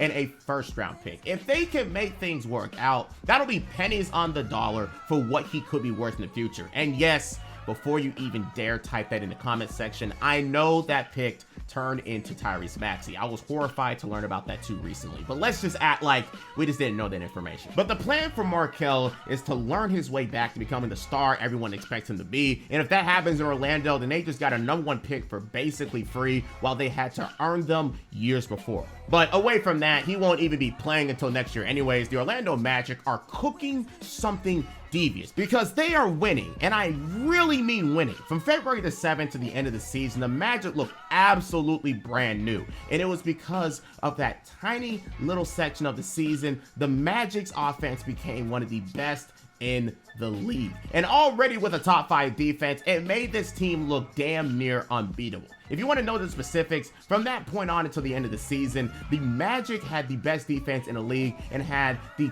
10th best rated offense. And anyone who is anyone knows that is a recipe for success. While researching this topic online, I was able to find that there was a huge change once Steve Clifford found his perfect rotation down the stretch. But unfortunately, it came at the cost of Mo Bamba having a season-ending leg injury in his rookie season, and his minutes being given to Canadian Khem Birch, who looked so much better in his place alongside Isaiah Briscoe, being a much better backup point guard than Jerry and Grant. With only a few fixes to his rotation, his team went being stagnant and sloppy to efficient and successful. Less turnovers being committed, dominating the boards, being more efficient on offense, and slowing the game down so much to not even give their opponent a chance of making any huge type of comebacks, and that was a huge factor to the end of their season's success. From the point I spoke of until the end of the season, the Magic went an amazing 20-8, which boosted them all the way to their best finish to a season in years. 42-40. And yes, sure, it was only 2 games over 500. I do not care. I don't think you know about the team that we're talking about here and just how much of a struggle fest it has been when it comes to their team success. This is something to celebrate, especially when the Orlando Magic that year owned the best record in their division, which is also the first time they've done that since 2010. And yes, to answer your question, that is the worst division winner the NBA has ever seen. The Eastern Conference has seen better days. But with this season coming to an end, there has to be a huge round of applause for the efforts all around the team. Steve Clifford once again found the sauce with his team, and this got them a huge 17-game improvement from last year and made another all-star from it. Nikola Vucevic finished top 20 in points and top 10 in rebounds, looking like a clear leader this team has been needing desperately for years. Terrence Ross was top 10 and made 3-pointers off the bench. Jonathan Isaac was one of the best shot blockers and defenders in the league. DJ Augustin was one of the most efficient 3-point shooters in the league. Just so much praise could be given all around this roster. And for this effort, it earned them the 6th seed in the Eastern Conference. Again, better days. We've seen better days in the East. And that means they make the playoffs for the first time since the Dwight Howard days. And their reward is a playoff matchup with the 3rd-seeded Toronto Raptors, headlined by Kawhi Leonard. And sure, every expert at ESPN had the Magic out in 4 to 6 games, but this has to be a great feeling to be able to compete in some of the finest basketball has to offer. So as the complete underdog, how does the Orlando Magic perform? Well, in their first game, it wasn't the prettiest display we have ever seen, as we are now dealing with a main component of the NBA playoffs, game planning. And Nikola Vucevic was being hunted on offense the entire night as Nick Nurse forced the Magic to rely on someone else. The Magic took that challenge head on and stayed above water the entire game and even outscored the Raptors 32-19 in the second quarter off of a 10-point DJ Augustin performance, which created an 8-point lead going into halftime. But as they would lose that lead and be down by 1 at the end of the third, it was time for both of these teams to fight for this Game 1 win that surprised many. At the 1-minute mark, we'd see Kawhi Leonard do what he do best. Be clutch, scoring a 2-point basket to put the Raptors up by 2 and breaking the tie. And with the Magic calling a timeout to game plan for the rest of Game 1 to seal this win, we would see something that no one would ever thought would happen, with a very unlikely hero ending this game. 7 to shoot. Augustin with the shot clock fading. Augustin has tied it. Steve Clifford going to let them play it out. 5 to shoot. Augustin, 3 to shoot. He'll take. You bet. DJ Augustin, a cold-blooded tray. The hero of the second quarter became the hero of this game. DJ Augustin would score the game's final 5 points and seal the deal with 4 seconds remaining, taking advantage of a confused Serge Ibaka and Marc Gasol off of a miss. With that, the Orlando Magic have won their first playoff game since 2012 and are cloud 9, believing that they actually have a chance and could complete this upset to the 3rd seed and start a new storybook ending. Like that's ever gonna happen. But unfortunately, it was over before it even started, because after that amazing Game 1 performance by the Orlando Magic, Nick Nurse never conceded on his strategy and dared the Magic to do it again. However, the might of Nikola Vucevic will be locked up by 2 all-defensive big men in Serge Ibaka and Marc Gasol, alongside Kawhi Leonard and Pascal Siakam for good measure, and it forced the Magic to look elsewhere for offensive help, and they couldn't find it at all. 111-82 loss in game 2, only a 5-point loss in game 3 to their credit, a near 20-point loss in game 4, and finally in game 5, another near 20-point blowout to end their season. The Magic might have looked mighty at one point, but in the playoffs, it was all about strategy and execution. And with the main strategy to be locking up Big Vooch, who in the world was going to step up and actually help this team make it past the first round for the first time in years? Well, you got great games from DJ Augustine and sometimes Aaron Gordon, but after that, there was literally nothing else as you look down this playoff series chart scoring wise. But the Magic were punching up at the eventual champion, so maybe it was just a horrible case of just a bad matchup. Either way, the Magic superseded expectations and really showed what they are capable of with a good coach and solid game planning. Obviously, there's a lot of building up they can do with a 42-40 season, and with Markelle Fultz waiting to start his NBA revenge tour, this might just be where the Orlando Magic actually start their route on becoming another powerhouse going into the 2000s and 20s decade. So, the Orlando Magic have successfully made the playoffs for the first time in years. However, it did come from the fact that the Eastern Conference is a shit show at the moment. So, what does this mean for the Orlando Magic to start off this new decade? Well, it means it's time to compete for an NBA championship, but I'm only halfway kidding though, because the Magic went from being in the basement to being in a new level of the NBA, middle of the road. And no one wants to be in the middle of the road in the NBA. Sure, you are better than the actual bottom feeders at the bottom, but your peak is either as a 7th or 8th seed unless we get the same standings from last year, or not making the playoffs at all as a 9th or 10th seed. Either way, you have two problems. One, you don't have any way to rank up to the next level due to your roster. And two, it's only a matter of time before you rank back down because of issue number 1. And for the Orlando Magic, they might be stuck in that level for some time because ain't no way you're realistically expecting championship contention from a team led by Nikola Vucevic and with some of the worst offense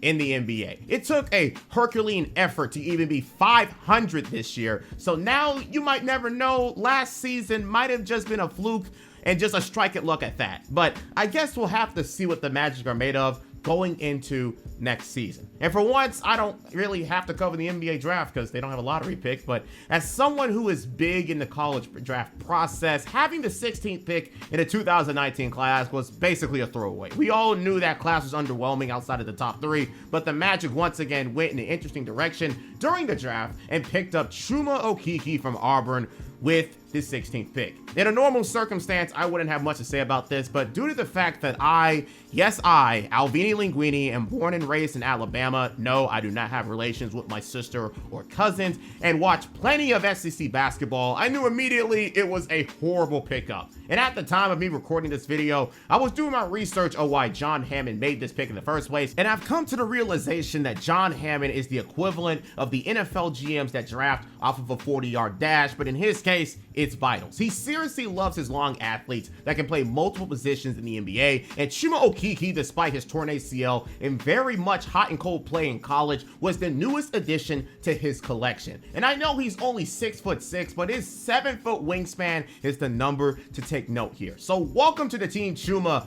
and good luck, because if you don't work out, you'll be another line of players that didn't work out for the Orlando Magic. Anyways, hating aside, the Orlando Magic went about free agency in a way that shouldn't be surprising. They wanted to retain their talent and keep trying to make it back to the playoffs no matter how little the chances of actually winning anything in said playoffs actually were. But that means they had people to actually pay first.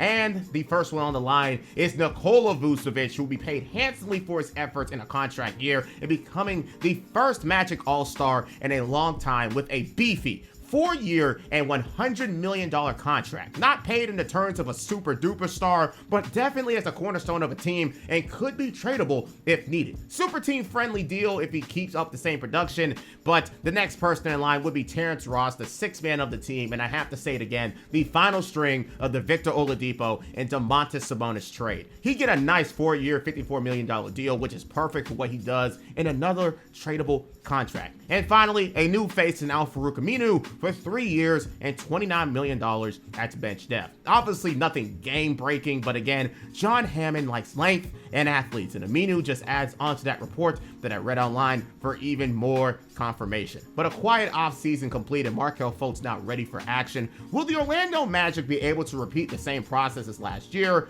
And it's crazy that I would use the word success for a team that went 42-40, but that's just the quality of team that we're dealing with here in this timeline. Anyways, if the 2019 season was the year the Magic found out what they're capable of, then 2020 would be the year the Magic realized that last year was the best they can do. Now, I must also preface that the Orlando Magic did have a lot of injuries all over the roster, taking out their talent. Nikola Vucevic and Aaron Gordon missed 10 games. Jonathan Isaac had another season-ending injury and only played 33 games. Al-Farouq Aminu faced a season-ending injury only after playing 18 games, and Khem Birch would also miss 25 games. Overall, this was a wake-up call for the Magic, as this just wasn't the year for them at all, dealing with the same issues from the team, even without the injuries taking place, and then some. And then when you add on the current NBA COVID situation, there isn't really much positive to speak of around the team. However, the gamble from last year is showing some okay results so far. Markelle Fultz would enjoy his first ever time playing in the NBA for an entire season in Orlando, being one of the most healthiest players on the team, ironically enough, and showing some sparks that made him the #1 overall pick. In his true rookie season, we're going to call this, he showed a lot to be desired, averaging 12 points and 5 assists a night. And while this isn't very eye-popping,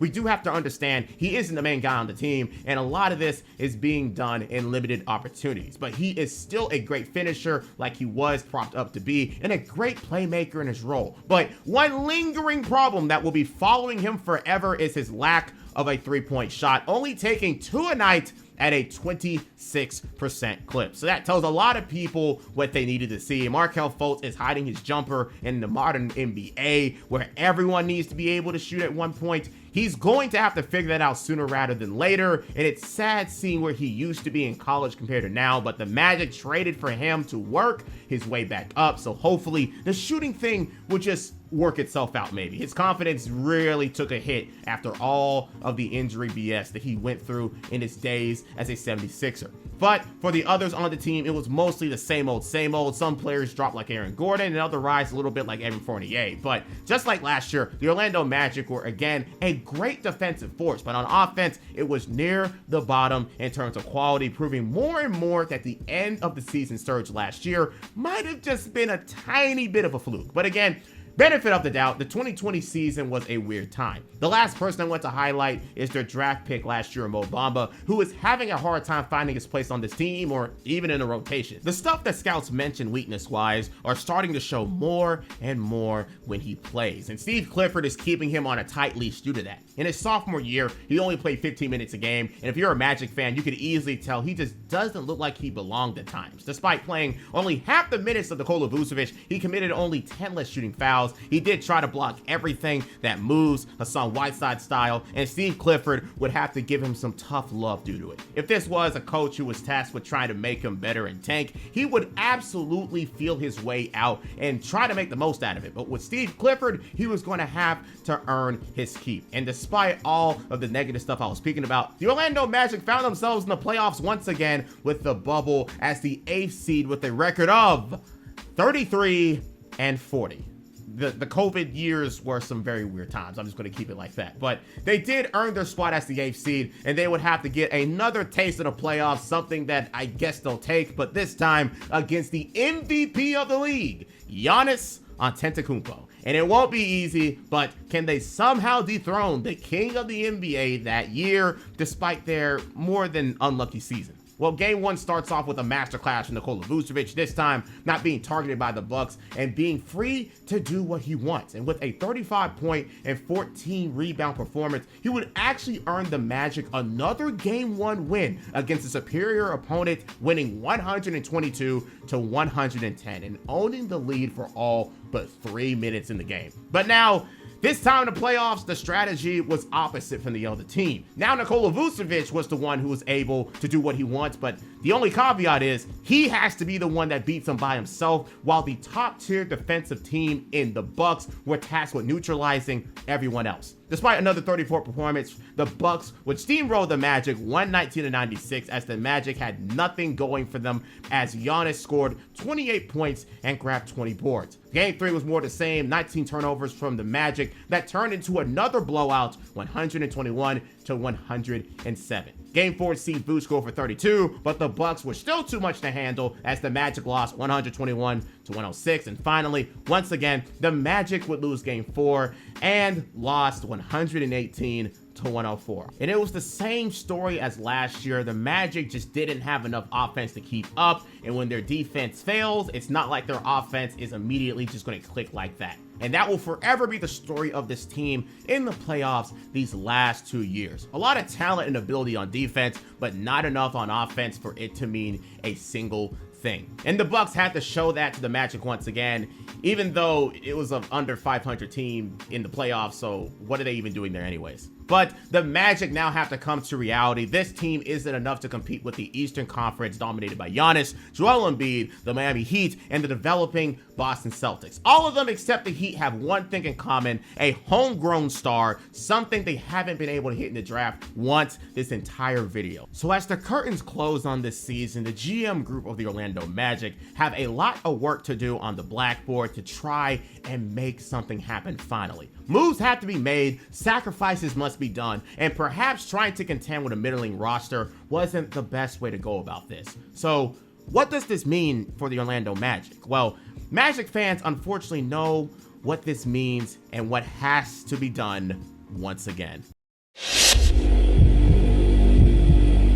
In the last section, I mentioned that Orlando Magic fans and the organization had to come to the realization that this current core was never going to work in its current state, and it was time to come to terms. Another tank might be needed to actually hit big in the draft. Now, let's be real with ourselves here. The Magic have had some terrible, if not the worst possible draft pick at their position than they could have. But there is no guarantee the Magic could have turned the people they missed out on into anything great, but the point remains true here. The Orlando Magic are up there for one of the worst NBA draft selection teams in this era. As we go down the list, you either have bust or projects that just never worked out. But it's crazy that the only people who worked out were the two people who were traded towards contention in Victor Oladipo and Domantas Sabonis. Outside of that, you have some people who are okay in Aaron Gordon, and the worst of the worst like Mario Hezonja. And even after that, it's the same issues with two more projects in Mo Bamba and Jonathan Isaac. But credit where credit is due, Isaac is actually a threat in the league, even if he's dealing with injuries. So with the new plan in motion, we are back in the NBA draft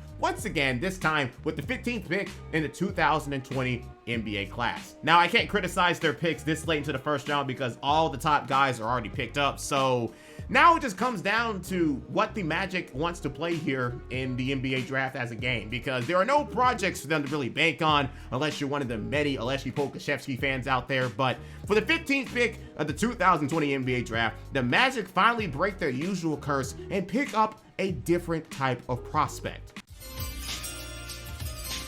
With the 15th pick in the 2020 NBA Draft, the Orlando Magic select Cole Anthony from the University of North Carolina.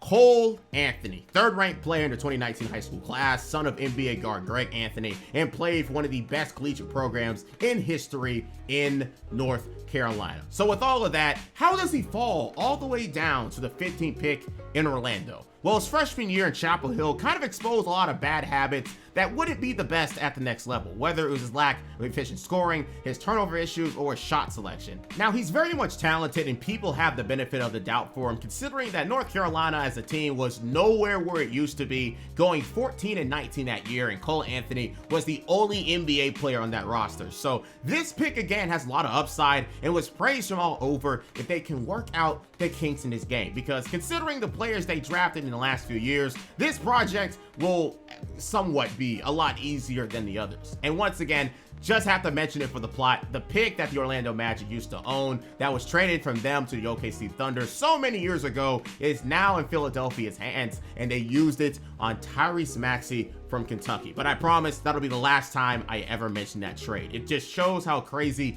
life works. But as the rest of the offseason goes by without much of a hitch, the Orlando Magic are back to the blackboard trying to figure out how in the world are they going to fix this mess they are in. The young talent are just not working out. The old talent needs to be moved, and the Orlando Magic are just back in that eternal limbo stage of being in the NBA's basement. And the only thing that can save them is, just like in the past, a unanimous #1 overall pick from the NBA draft. Because they seriously can't be trusted with anything outside of the #1 pick, considering how they always go after an investment rather than someone more automatic. So who knows how long that'll take, because they just seem to get screwed every single time they're even close to that first overall pick since the Dwight Howard departure. But negativity aside, the Magic are back to their losing ways, but this time it's all about trying to find a diamond in the rough, because the Orlando Magic in the 2021 season played 28 different players, with 20 of those 28 players in the starting lineup at one point, just to try to see something work out. So you know what that means. The Magic have truly committed themselves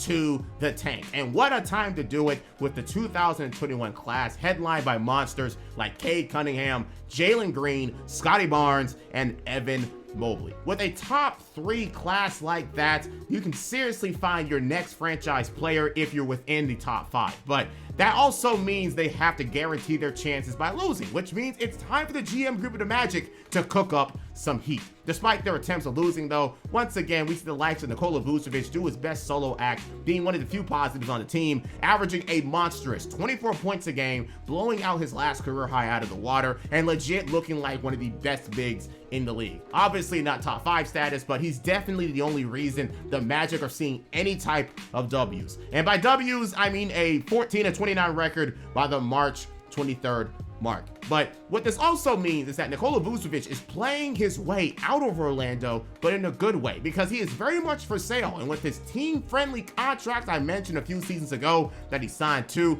Vucevic could be the final missing piece to some teams trying to contend for an NBA championship. And the next day, someone decided to take that chance on the now 2-time All-Star Nikola Vucevic in hopes that he can do the same for them. Breaking news, and well, the NBA trade deadline is upon us. And the Magic and the Bulls sparking a little possible deal here. Reports that the Magic are trading Nikola Vucevic to the Bulls. A lot to break down here. This is one of the targets a lot of teams had on their wish list before 3 p.m. today, but it seems like the big fella's heading to Chicago. Taking a look at how this all breaks down for both teams. Vucevic is headed to Chicago with Al-Farouq Amino.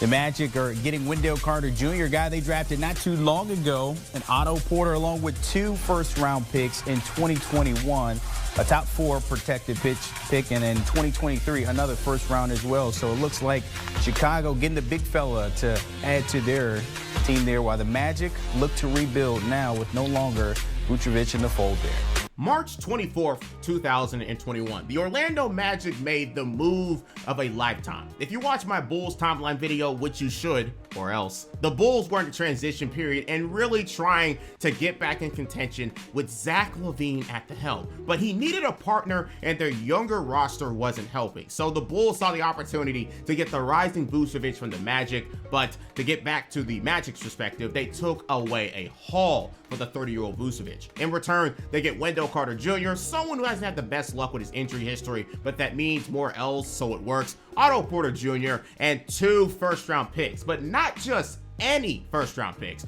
The first one they got is placed in this year's draft and is top 4 protected, which shows how much confidence, well, too much confidence the Bulls had in this move working out, to where that first-round pick wouldn't even be of any value to them, which is wild. But if it works out, then it works out. But if it doesn't, that just gives Orlando that much more firepower in the future. But it doesn't stop there. If the Magic were going to go full tank, then everything must go. On the same day, we see the likes of Evan Fournier being traded to the Boston Celtics for simply only a geriatric Jeff Teague, who would be waived the same day. It was only because Evan Fournier's value around the league wasn't that much, so rather than just keep him, they just gave him away for free just to clear up cap space. And honestly, I don't blame them. Finally, the Orlando Magic will make one more final move to officially end this last era, and that would be the trade for Aaron Gordon as he will be moved to the Denver Nuggets for RJ Hampton, Gary Harris, and a 2025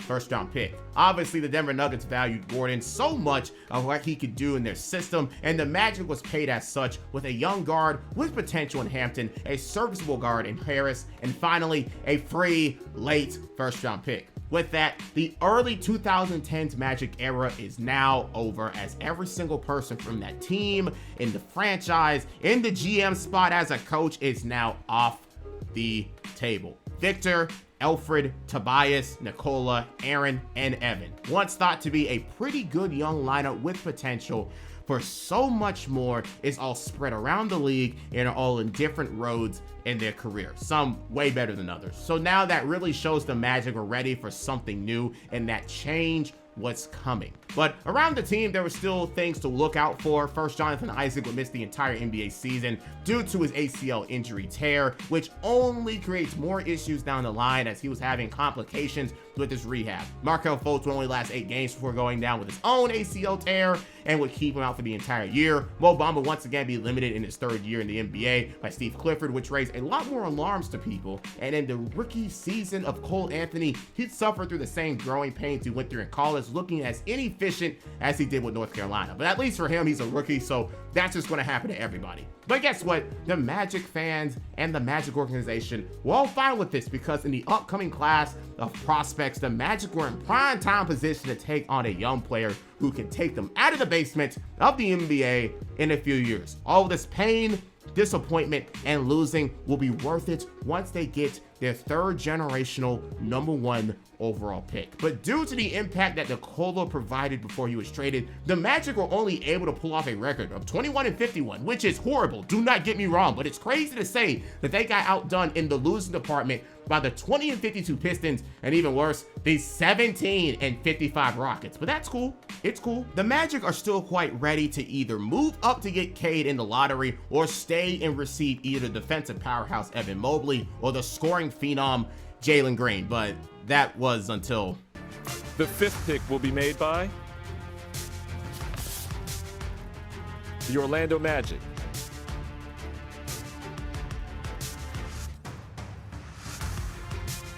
You could see the pain in his eyes and looking away from the camera. Jeff Weltman knew that the Magic got screwed and were officially out of the sweepstakes of getting in the top 3 and moved back 2 spots to the 5th pick. The dream was dead and it was time to switch gears, but there is a positive here. Due to the Chicago trade and them not improving, the Magic have 2 top 10 picks in their arsenal. So that does mean they have a huge chance to get some automatic help and have 2 chances to pick up a future star to immediately make that Vucevic trade that much more worth it with the 8th overall pick. While it wasn't what they wanted, I'm sure they'll take the extra help from Chicago, but finally, with a tank means you need a new face of the team, because once again, the Magic would fire their coach in Steve Clifford after 3 years with the team. I'm sure they appreciated the great 42-40 season he created, but both sides knew that there was only so much he can pull off, and it was time to split things up amicably, because as the roster got worse, it wouldn't be worth keeping the experienced Clifford there. Rather, give it to someone who could potentially deal with the mistakes made by the young players and cultivate them into something great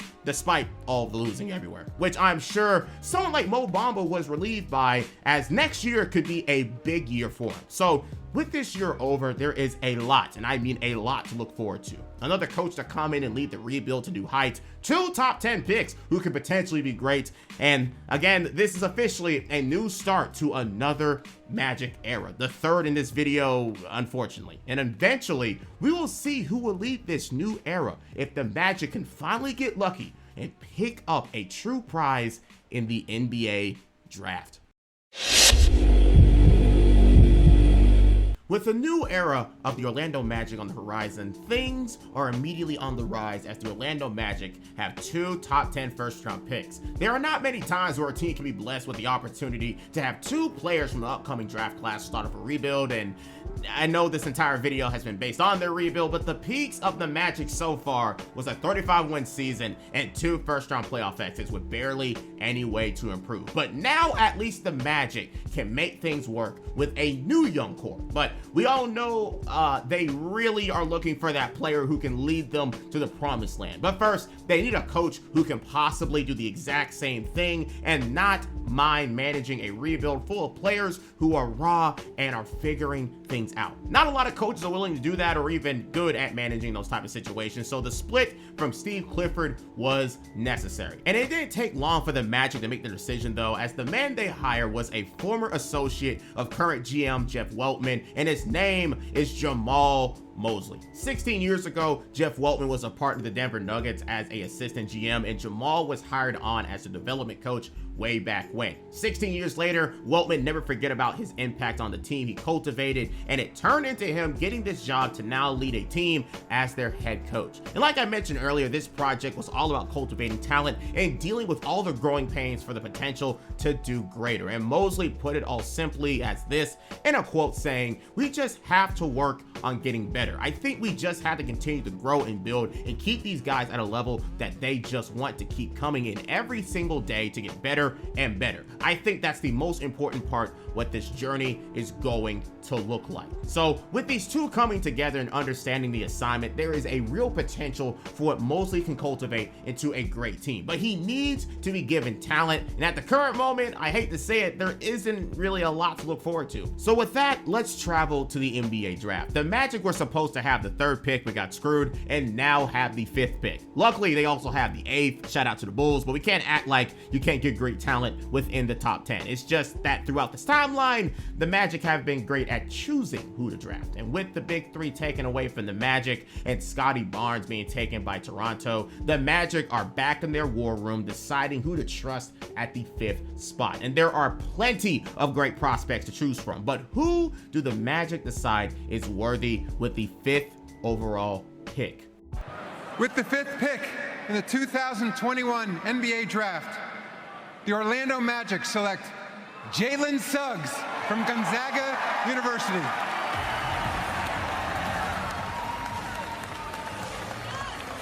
Jalen Suggs, multi-sport athlete, top 10 high school player, and considered one of the best players in NCAA ranks with his place on the All-American team as a freshman. Suggs is a winner and a complete baller by all means, and he showed his value as a guard who can legitimately do it all on the court. But where his real value lies is his ability to be a top-level defender and the perfect plug-and-play athlete on any NBA team. I remember vividly too where NBA executives voted Suggs as literally the first person to make an all-star team out of everybody in this class, but unfortunately I cannot find that graphic, so please just take my word for it. Either way, the Magic got an absolute dog, and even if things don't look good now, I'm sure he'll figure it out after some time and be a nice combo with Markelle Fultz in the backcourt. But again, with another pick a few spots later and he'll get out of the park with Suggs, who will be the next person they draft at number 8?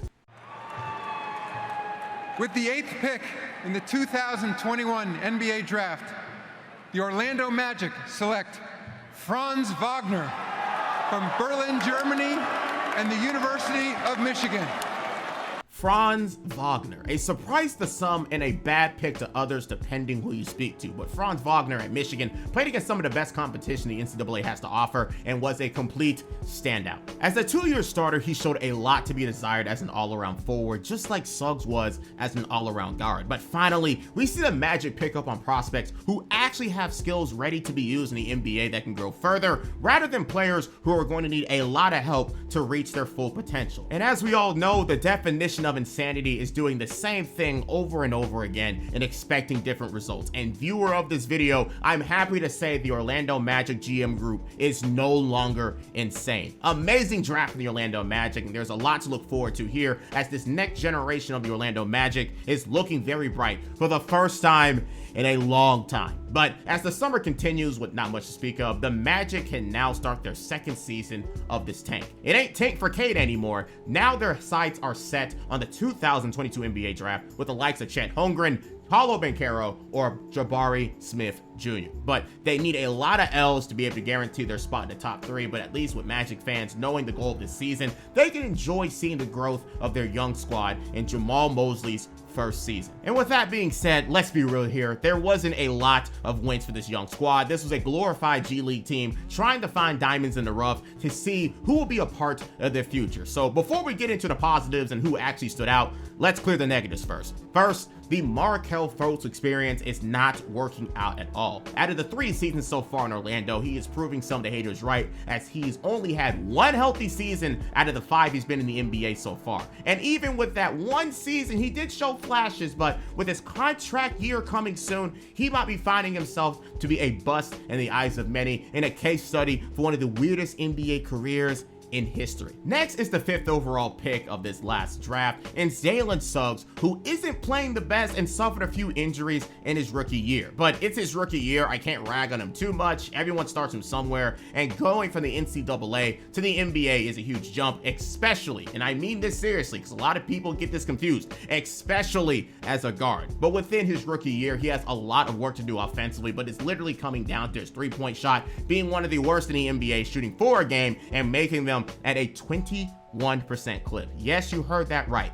21% from 3. He shot nearly 40 in college, but again, going from the college 3-point line in competition to the NBA 3-point line and their competition is a huge jump. But luckily, it's the Orlando Magic. They have a lot of patience and they're just going to take this day by day. But you don't just lose your jumper. He can possibly just work on it. Next is the 2nd season of Cole Anthony, who has taken the reins of the offense as he shoots the most on this team, but it just looked like a repeat of his freshman year in college. A lot of bad shots and no efficiency. And as a shorter guard, he's going to have to stand out somehow before he just looks like the many on top of many small guards who only can score and not much else. And if he's shooting like this year after year, he can easily be replaceable. But hey, if he can improve, then he's a nice little 6th man, and that's something that every team can use. And lastly, it might be time to admit that Mo Bamba might not be what Magic fans were expecting, as this was his first year. He was able to play extended minutes and get a real feel for the NBA. On the stat sheets, he averages, some pretty decent numbers and was even celebrated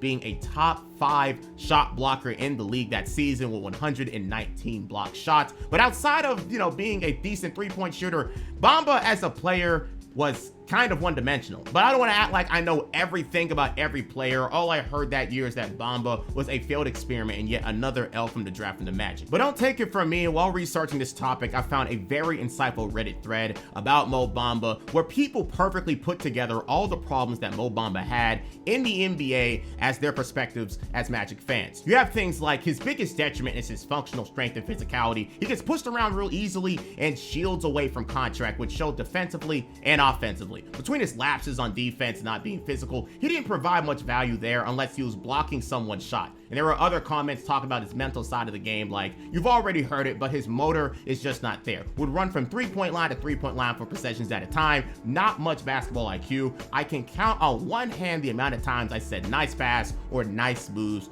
from Mo. You can find many sentiments from this for the Magic fans all over, talking about his lack of basketball IQ or even looking lost on the court. A lot of people can be blinded by numbers, but Mo Bamba's time on the Orlando Magic might be coming to an end as he is finally given a chance and isn't doing much with it. The potential was there, but once he was given that chance, he didn't do much with it. But finally, no more negatives. Let's talk about the positives. Franz Wagner is really surging as a rookie and exceeding expectations as his game from college perfectly fits the NBA. He's unorthodox to many, but in the modern NBA, standing out like that and using it to your advantage is a great thing. Among rookies, he was 5th in scoring, 10th in assists, and easily one of the best scorers that year. He mainly did his scoring from the mid-range area to the paint, but he wasn't afraid to shoot a 3 and drive in against much more physical players, averaging a clean 15 points, 4 rebounds, and 3 assists. There's a lot to love about Franz, and it's funny to say this, but Franz honestly looked like the best player on the team in his rookie season, especially when he showed what he can do in the future once he's better and gets more experience, scoring a career-high 38 points against the Milwaukee Bucks on December 28th, 2021.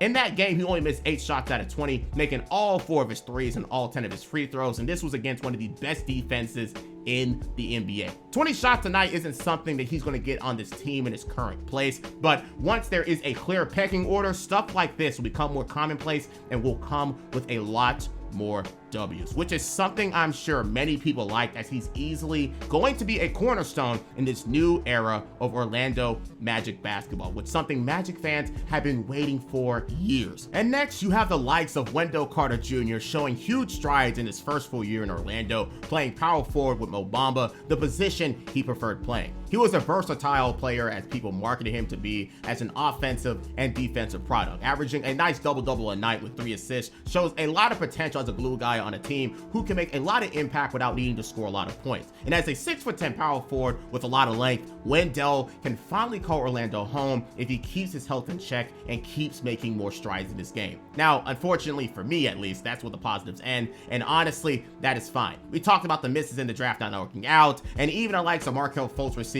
another season-ending injury. But even if that is the case, we have players on the team who rise above that despite the situation, and those players will be a main focal point in the future. They even went ahead and traded for another potential project in Bol Bol during the deadline for a simple second-round pick to see if they can tap into his potential, because, you know, Jeff Weltman can't stay away from his long athletes. And there will be plenty of time to see if they can actually do that, because the Magic wanted to lose, and lose they did, garnering a 22-60 record, which ranked them as the second worst team in the NBA, and that's exactly what they wanted. They are now in prime position to pick up one of the 3 players I spoke of earlier, and unless they are screwed by Lady Luck once again, this is where they can find their new star in the making. But finally, the Orlando Magic had something to be much more happy about in the NBA draft lottery.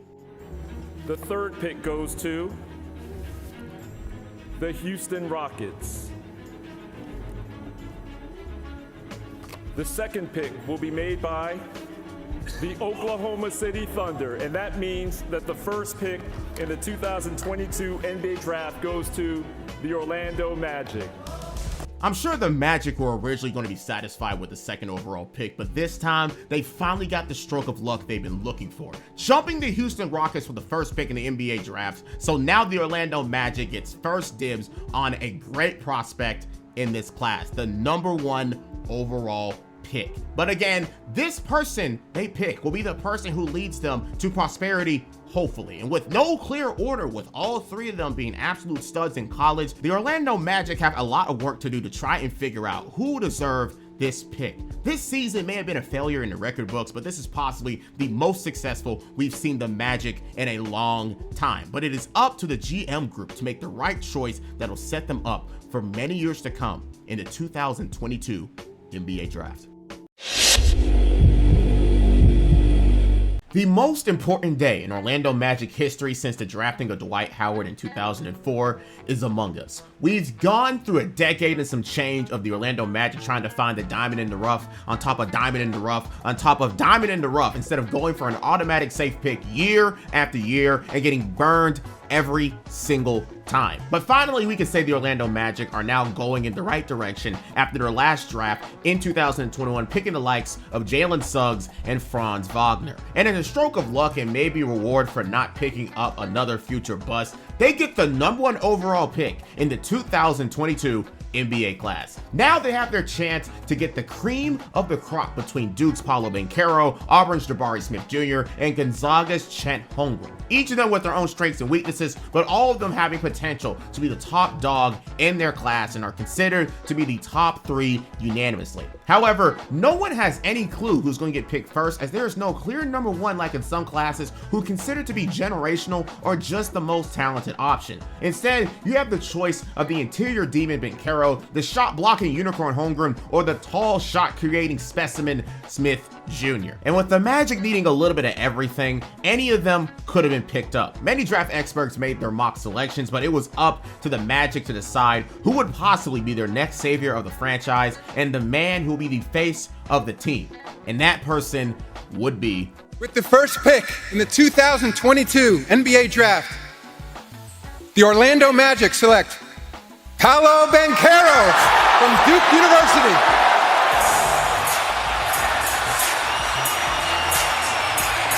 Paolo Napoleon James Banchero, the 6'10", 250-pound beast from Duke. Scouts considered him the most well-rounded prospect out of the three and the safest pick due to his all-around game that can easily be improved upon as he plays more and more in the NBA, but it goes much deeper than that. Originally, Paolo Banchero was actually a guard growing up all the way until high school, but just like many NBA players, they got a huge growth spurt in their teens and grew up to be much taller. Banchero went from a 6'2" combo guard with a back-to-the-basket game, as he said himself on Twitter, to now a dominant wing with real shot creation skills and a knack for being in the post. And as the second-ranked prospect in his high school class and going to Duke, he showed more of his NBA talent, averaging a great 17, 7, and 3, showing everything NBA scouts wanted to see. Of course, he is not without flaws, but considering what he already can do and the fact that he's doing it as an underdeveloped 19-year-old, the sky is seriously the limit with enough work and getting used to the NBA's game. Some people pop onto the scene faster than others, but when he figures it out, he will possibly be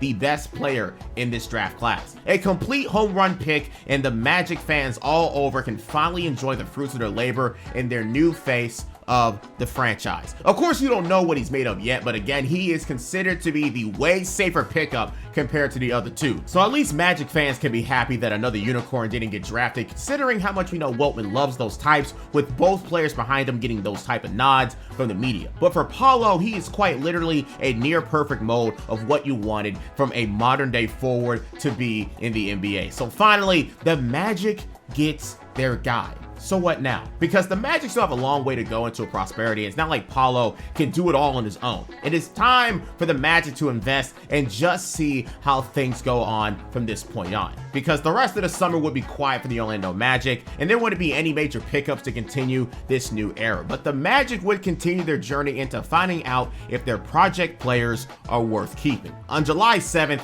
2022, the Magic would decline the team option of Mo Bamba and sign him back on a 2-year, $20 million deal. So you know exactly what that means. Time is ticking for the former top 10 pick. He didn't do enough to impress the Magic to where they even risked losing him in unrestricted free agency to give him one final chance to show himself to be of use to their future. They already had Banchero and Franz, who impressed as a rookie, so now the 24-year-old Bamba is becoming replaceable, especially as they would bring in Bol alongside him on the same day for a simple 2-year, $4 million deal to really make them to compete for a spot. Both players have their issues that many people notice, like their motor and other mental basketball abilities, so it's very telling that the Magic are willing to walk away from yet another lottery pick in this timeline. But as I mentioned last year, despite the decent stats on paper, it goes much deeper than that. He has a lot of flaws to his game. And for Bol, it's as simple as another low-risk, high-reward contract. If he shows out and shows the Magic that he's actually worth keeping, he'll get extended.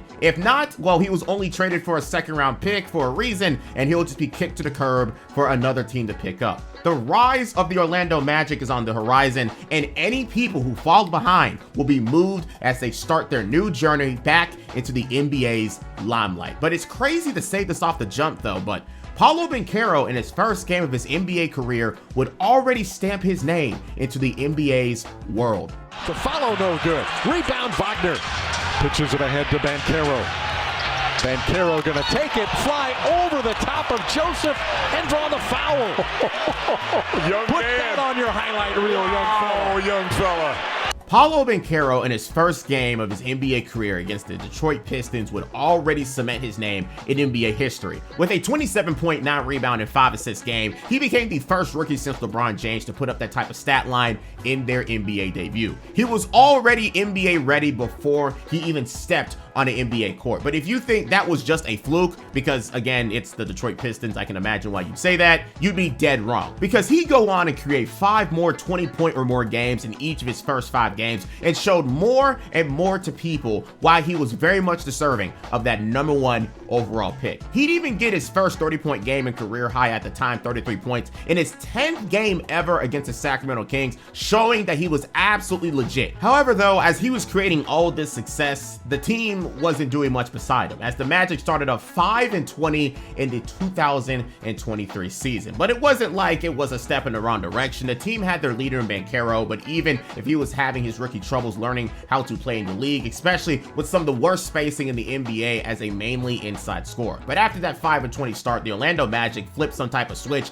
and showed immediate change in that same season that completely turn things around. Now, it wasn't about to be some type of miracle run towards a playoff appearance, but if you're an Orlando Magic fan, you knew that the future was bright because you had people like Franz Wagner, who took another leap in his development, becoming a much more efficient scorer inside and out, complementing Banchero's game nicely as a second in command. Wendell Carter Jr. again solidified himself as a glue guy and the third option despite coming off of another injury-filled season, being the team's best rebounder and having his best three-point shooting season. Markelle Fultz once again remained as healthy as possible and also was the starting point guard due to it, but even with this improvement, this isn't the final form of this team yet, and the Magic knew it also, because with two potential lottery picks on the way, one of them from themselves and the other one for the Chicago Bulls, again as they struggle still after the Vucevic trade a few years ago, there is still more work to be done and much more talent to acquire. But from that 5-20 start until the All-Star break, there is a lot to love about this Orlando Magic team, going 19-50 on the road and showing a lot of glimpses as a group. It mainly comes from their defense though, as finally the image that Jeff Weltman had envisioned is actually working, as so many long athletes on one team is creating a surging defense, creating the 10th most turnovers in the NBA and having the 6th best three-point shooting defense in the league. But it wasn't all good times. The Magic still had their issues. Jonathan Isaac, who is now 24, is struggling to get back on the court from his injuries and even had a small stint in the G League to really get him back on track to be a part of this new era, as he is a very valuable player. And once again, Wendell Carter Jr. is still pretty interesting when it comes to his injuries in this season. And finally, Jalen Suggs would have a second season full of injuries from his wrist to another ankle issue, but his improvement is being shown in his sophomore year, and it isn't raising any alarms due to it, nor is it showing that it's going to hinder him in the future. But all he needs is just a nice stroke of luck to come his way. But the final nail in the coffin would be the end of the Mo Bamba saga in Orlando, as he be moved to the Los Angeles Lakers on February 9th, 2023, in a 4-team deal where Orlando only got back a second-round pick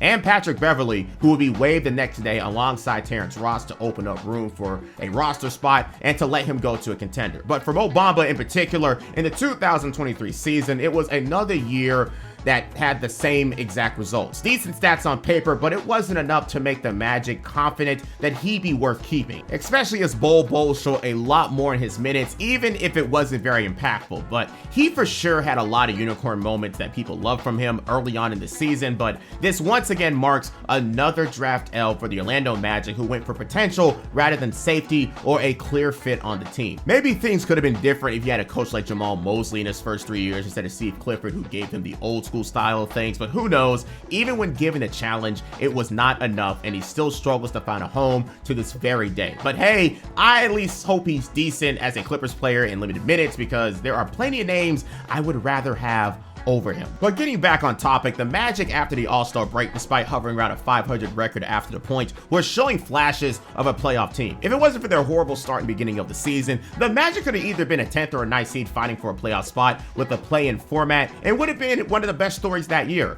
I mean, they were one of the best stories that year still, but you know, even with the record that they ended up with, it shows just how much potential this team has in their current state and scoring hierarchy. Paolo and Franz will clearly be the two players the Magic are going to build around, as they hovered around the 20-point per game scoring range all year. Sure, Paolo had his inefficient games and his percentages show for that to be more the majority of his games, but do you know how much potential he has to improve upon that as he gets stronger, smarter, and as his team gets better? And of course, there become more spacing on this team. That's what it really needs. Because again, it comes very easy to go after Paolo Banchero when most of his team is not really all that great at scoring. He was even celebrated as the Rookie of the Year for this season in a near unanimous fashion, being clear and ahead the best rookie in the league. But it's also pretty funny to go back and see that Walker Kessler got 2 first-place votes. I totally forgot about that. Anyways, those two will get better together, and all it takes is the Magic improving their team or their teammates becoming better to really see the Magic come back to form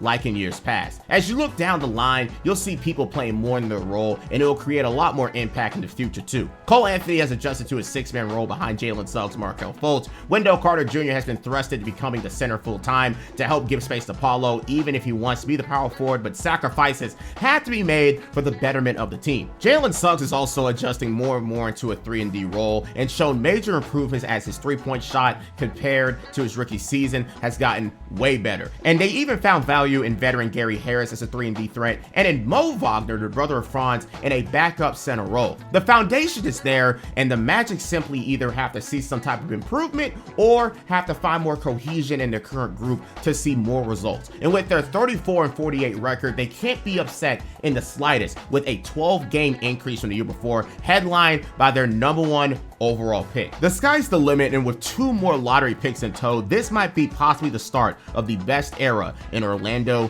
Magic history. But I don't think many people had any idea just how good things were about to become only 3 years since the Nikola Vucevic trade and in only Paolo Banchero's second season.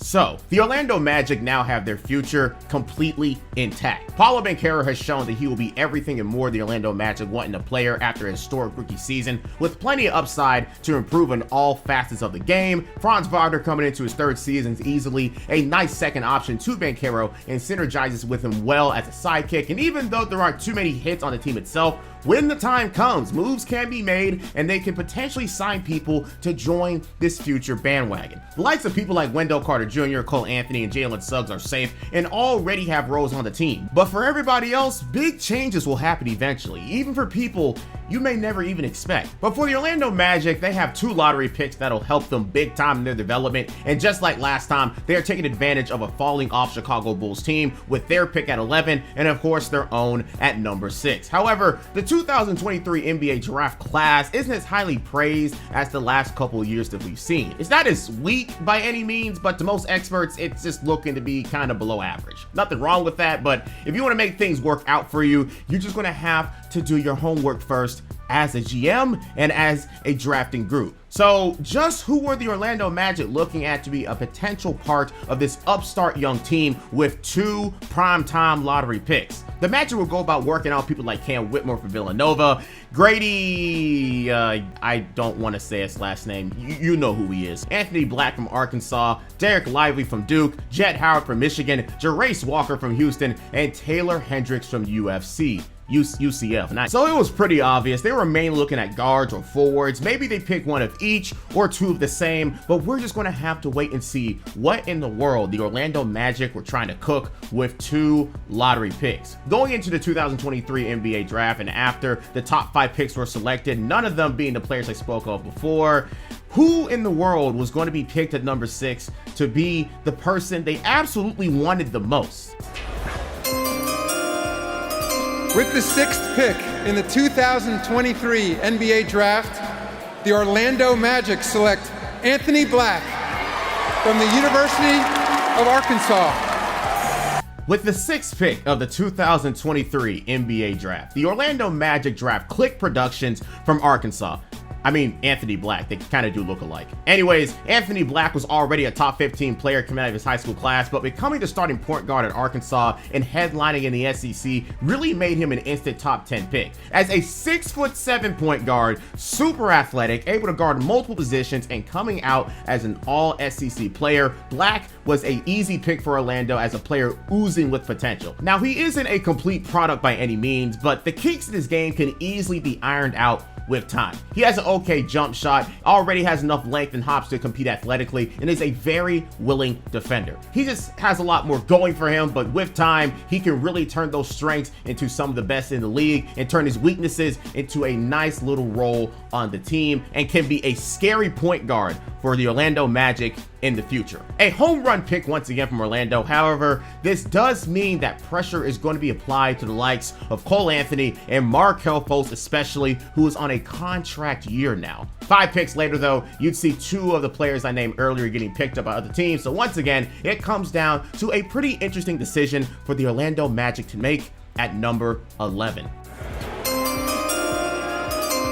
With the 11th pick in the 2023 NBA Draft, the Orlando Magic select Jet Howard from the University of Michigan.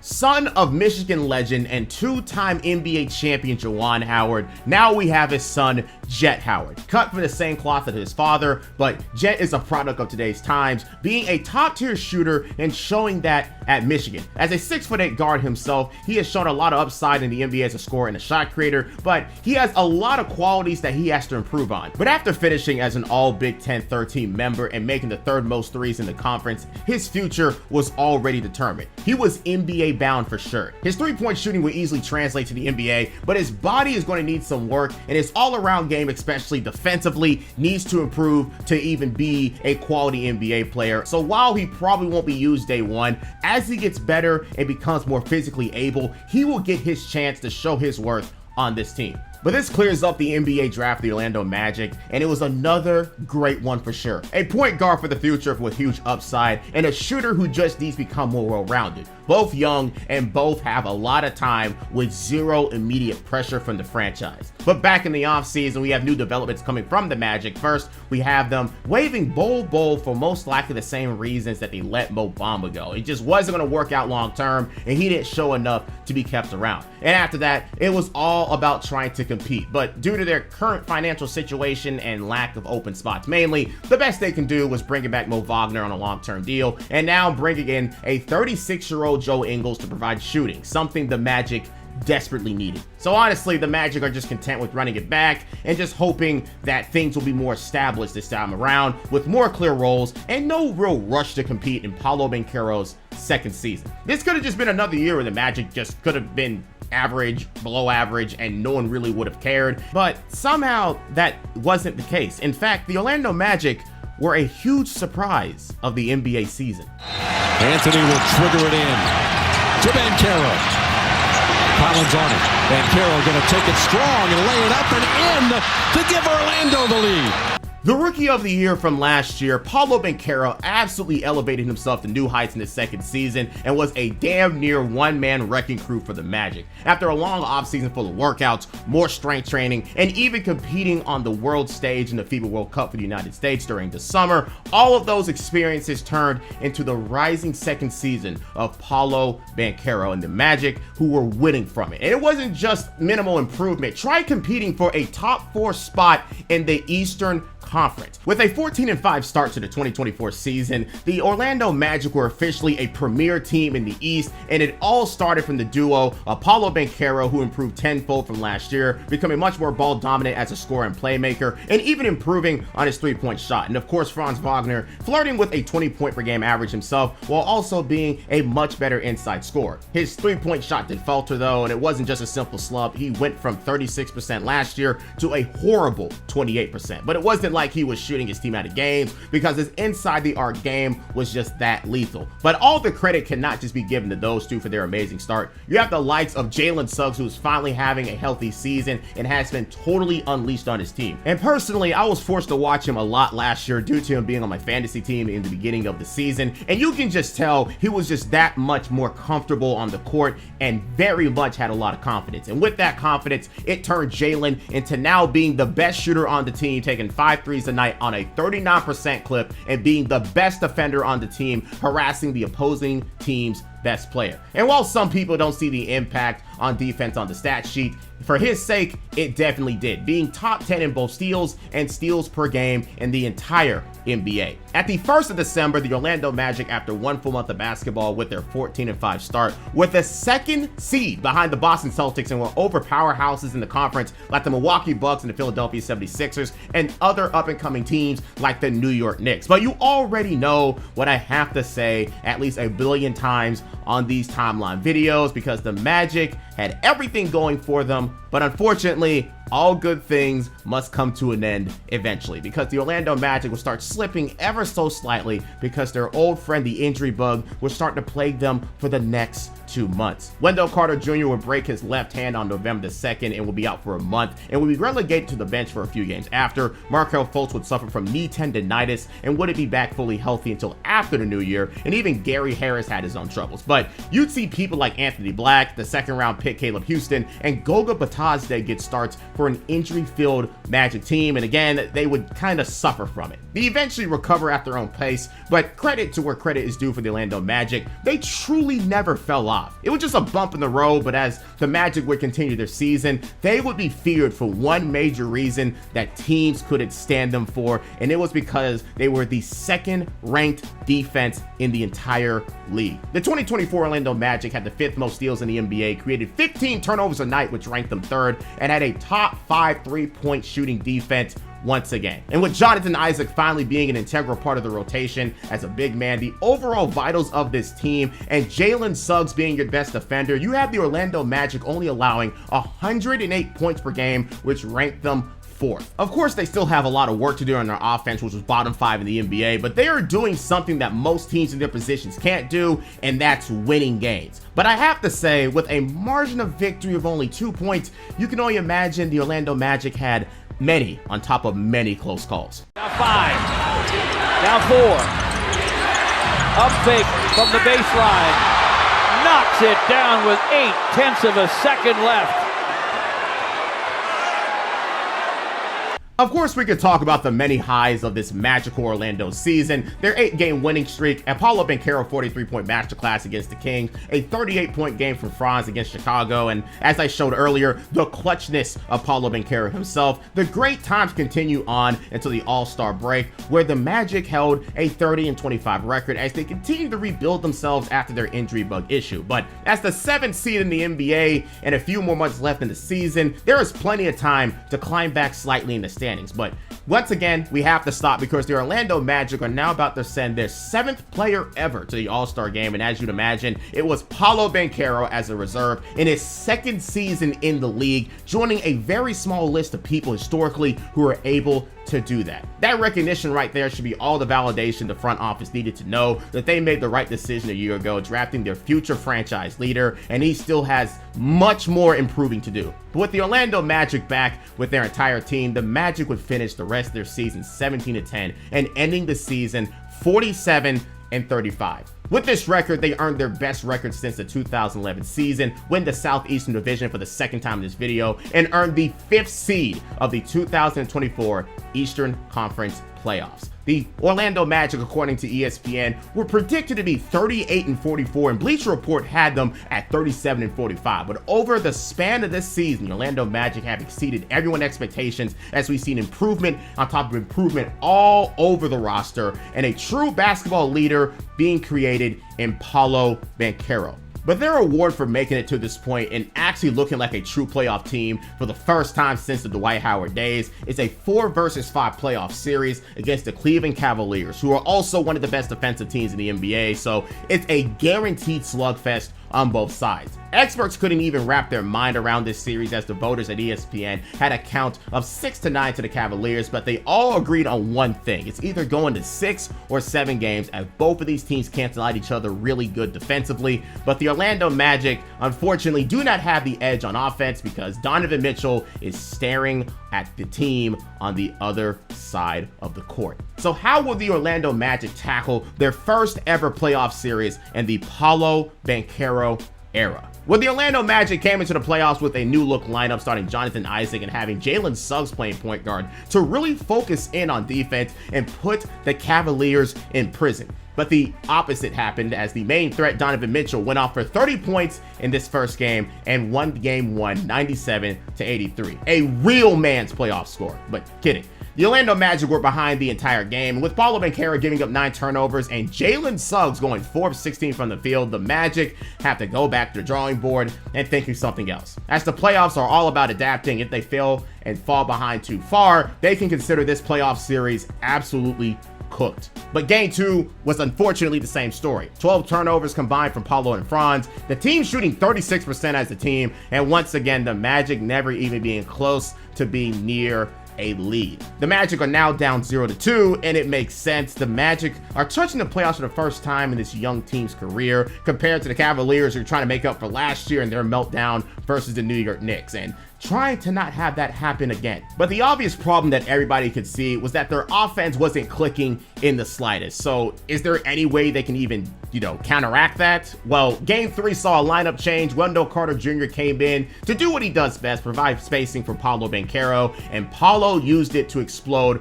for 31 points and grab 7 offensive boards to rise his team over the Cavaliers, who dealt with their same struggles against the Magic defense, to win 121-83 in Orlando. But it seemed like that lineup change absolutely saved the season for them, with another blowout win for Orlando in game 4, scoring 112 points and seeing Franz Wagner finally show up to work, scoring 34 points as Paolo struggled and locking up D. Mitch for only 18 points, a playoff series low. It ain't safe to say the Magic took over the series with 2 great home wins, but the simple adjustment is putting them on a roll and is increasing morale for this team headed back to Rocket Mortgage Fieldhouse for a game 5 with the series tied 2-2. But finally, in game number 5, we see the type of playoff game that everybody wants to see. Something close and exciting instead of a blowout, as every game has been up to this point. And it was a battle between Paolo Banchero and the Cleveland Cavaliers, mainly because as his Magic teammates weren't showing up, Paolo had to really hone in and dice up the Cavaliers defense for bucket after bucket after bucket. But after a Franz Wagner layup with only 33 seconds left and the Magic down 100-102, the Magic only needed one more stop to potentially send this game into overtime or to win the game off of a 3. Because the Magic was just trying to take the lead back they lost in the 3rd quarter and have been clawing back from an 8-point deficit ever since. And with that layup and a timeout from the Cavaliers, all they needed was just one more good defensive possession to go on their way to either taking a 3-2 lead or to go into overtime to fight for it. And they got exactly what they wanted, a miss from D. Mitch in the paint and only 11 seconds to make a decision.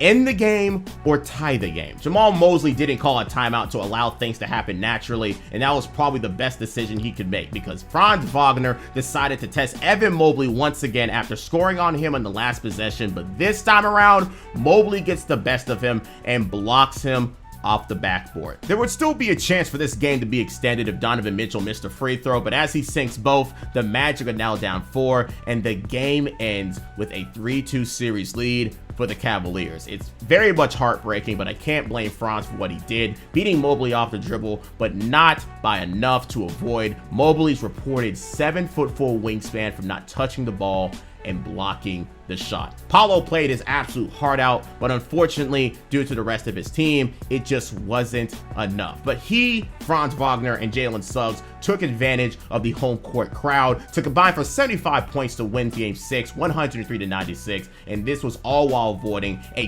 50-point masterclass from D. Mitch in the same game, who went absolutely nuclear. But luckily, the Magic earned 26 free throws that night, because the whistle could have been the reason they got sent home if they weren't on the ref's good side that night. But now it all comes down to the best event in the NBA. Game 7 of a playoff series, where both teams had to absolutely bring their all in a win or go home situation. However, unfortunately, it is happening in Cleveland, a place where the Magic haven't won a single game in this series. If they can overcome that, they can make it to the second round for the first time since the Dwight Howard days and try their luck against the best team in the NBA, the Boston Celtics. But let's be real, I don't even need to waste my breath. The Magic would see all their progress be absolutely wasted for this very moment, as multiple players shit the bed in Game 7. Jalen Suggs, 2 of 10 from 3 with 5 turnovers. Franz Wagner, 1 of 15 from the field. And Paolo Banchero, 10 of 28 from the field with 5 turnovers. The big 3 of the team fell apart when the lights were at their brightest, losing to the Cleveland Cavaliers 106-94, ending this magical season in a very much disappointing way. But even with that, can you even be too upset with this team as a Magic fan? We've just gone through a whole video where management has sold on multiple occasions to drafting multiple bust after bust and making god-awful moves to now rising as a near 50-win team for the first time in a decade off the back of an amazing defense and a young first overall pick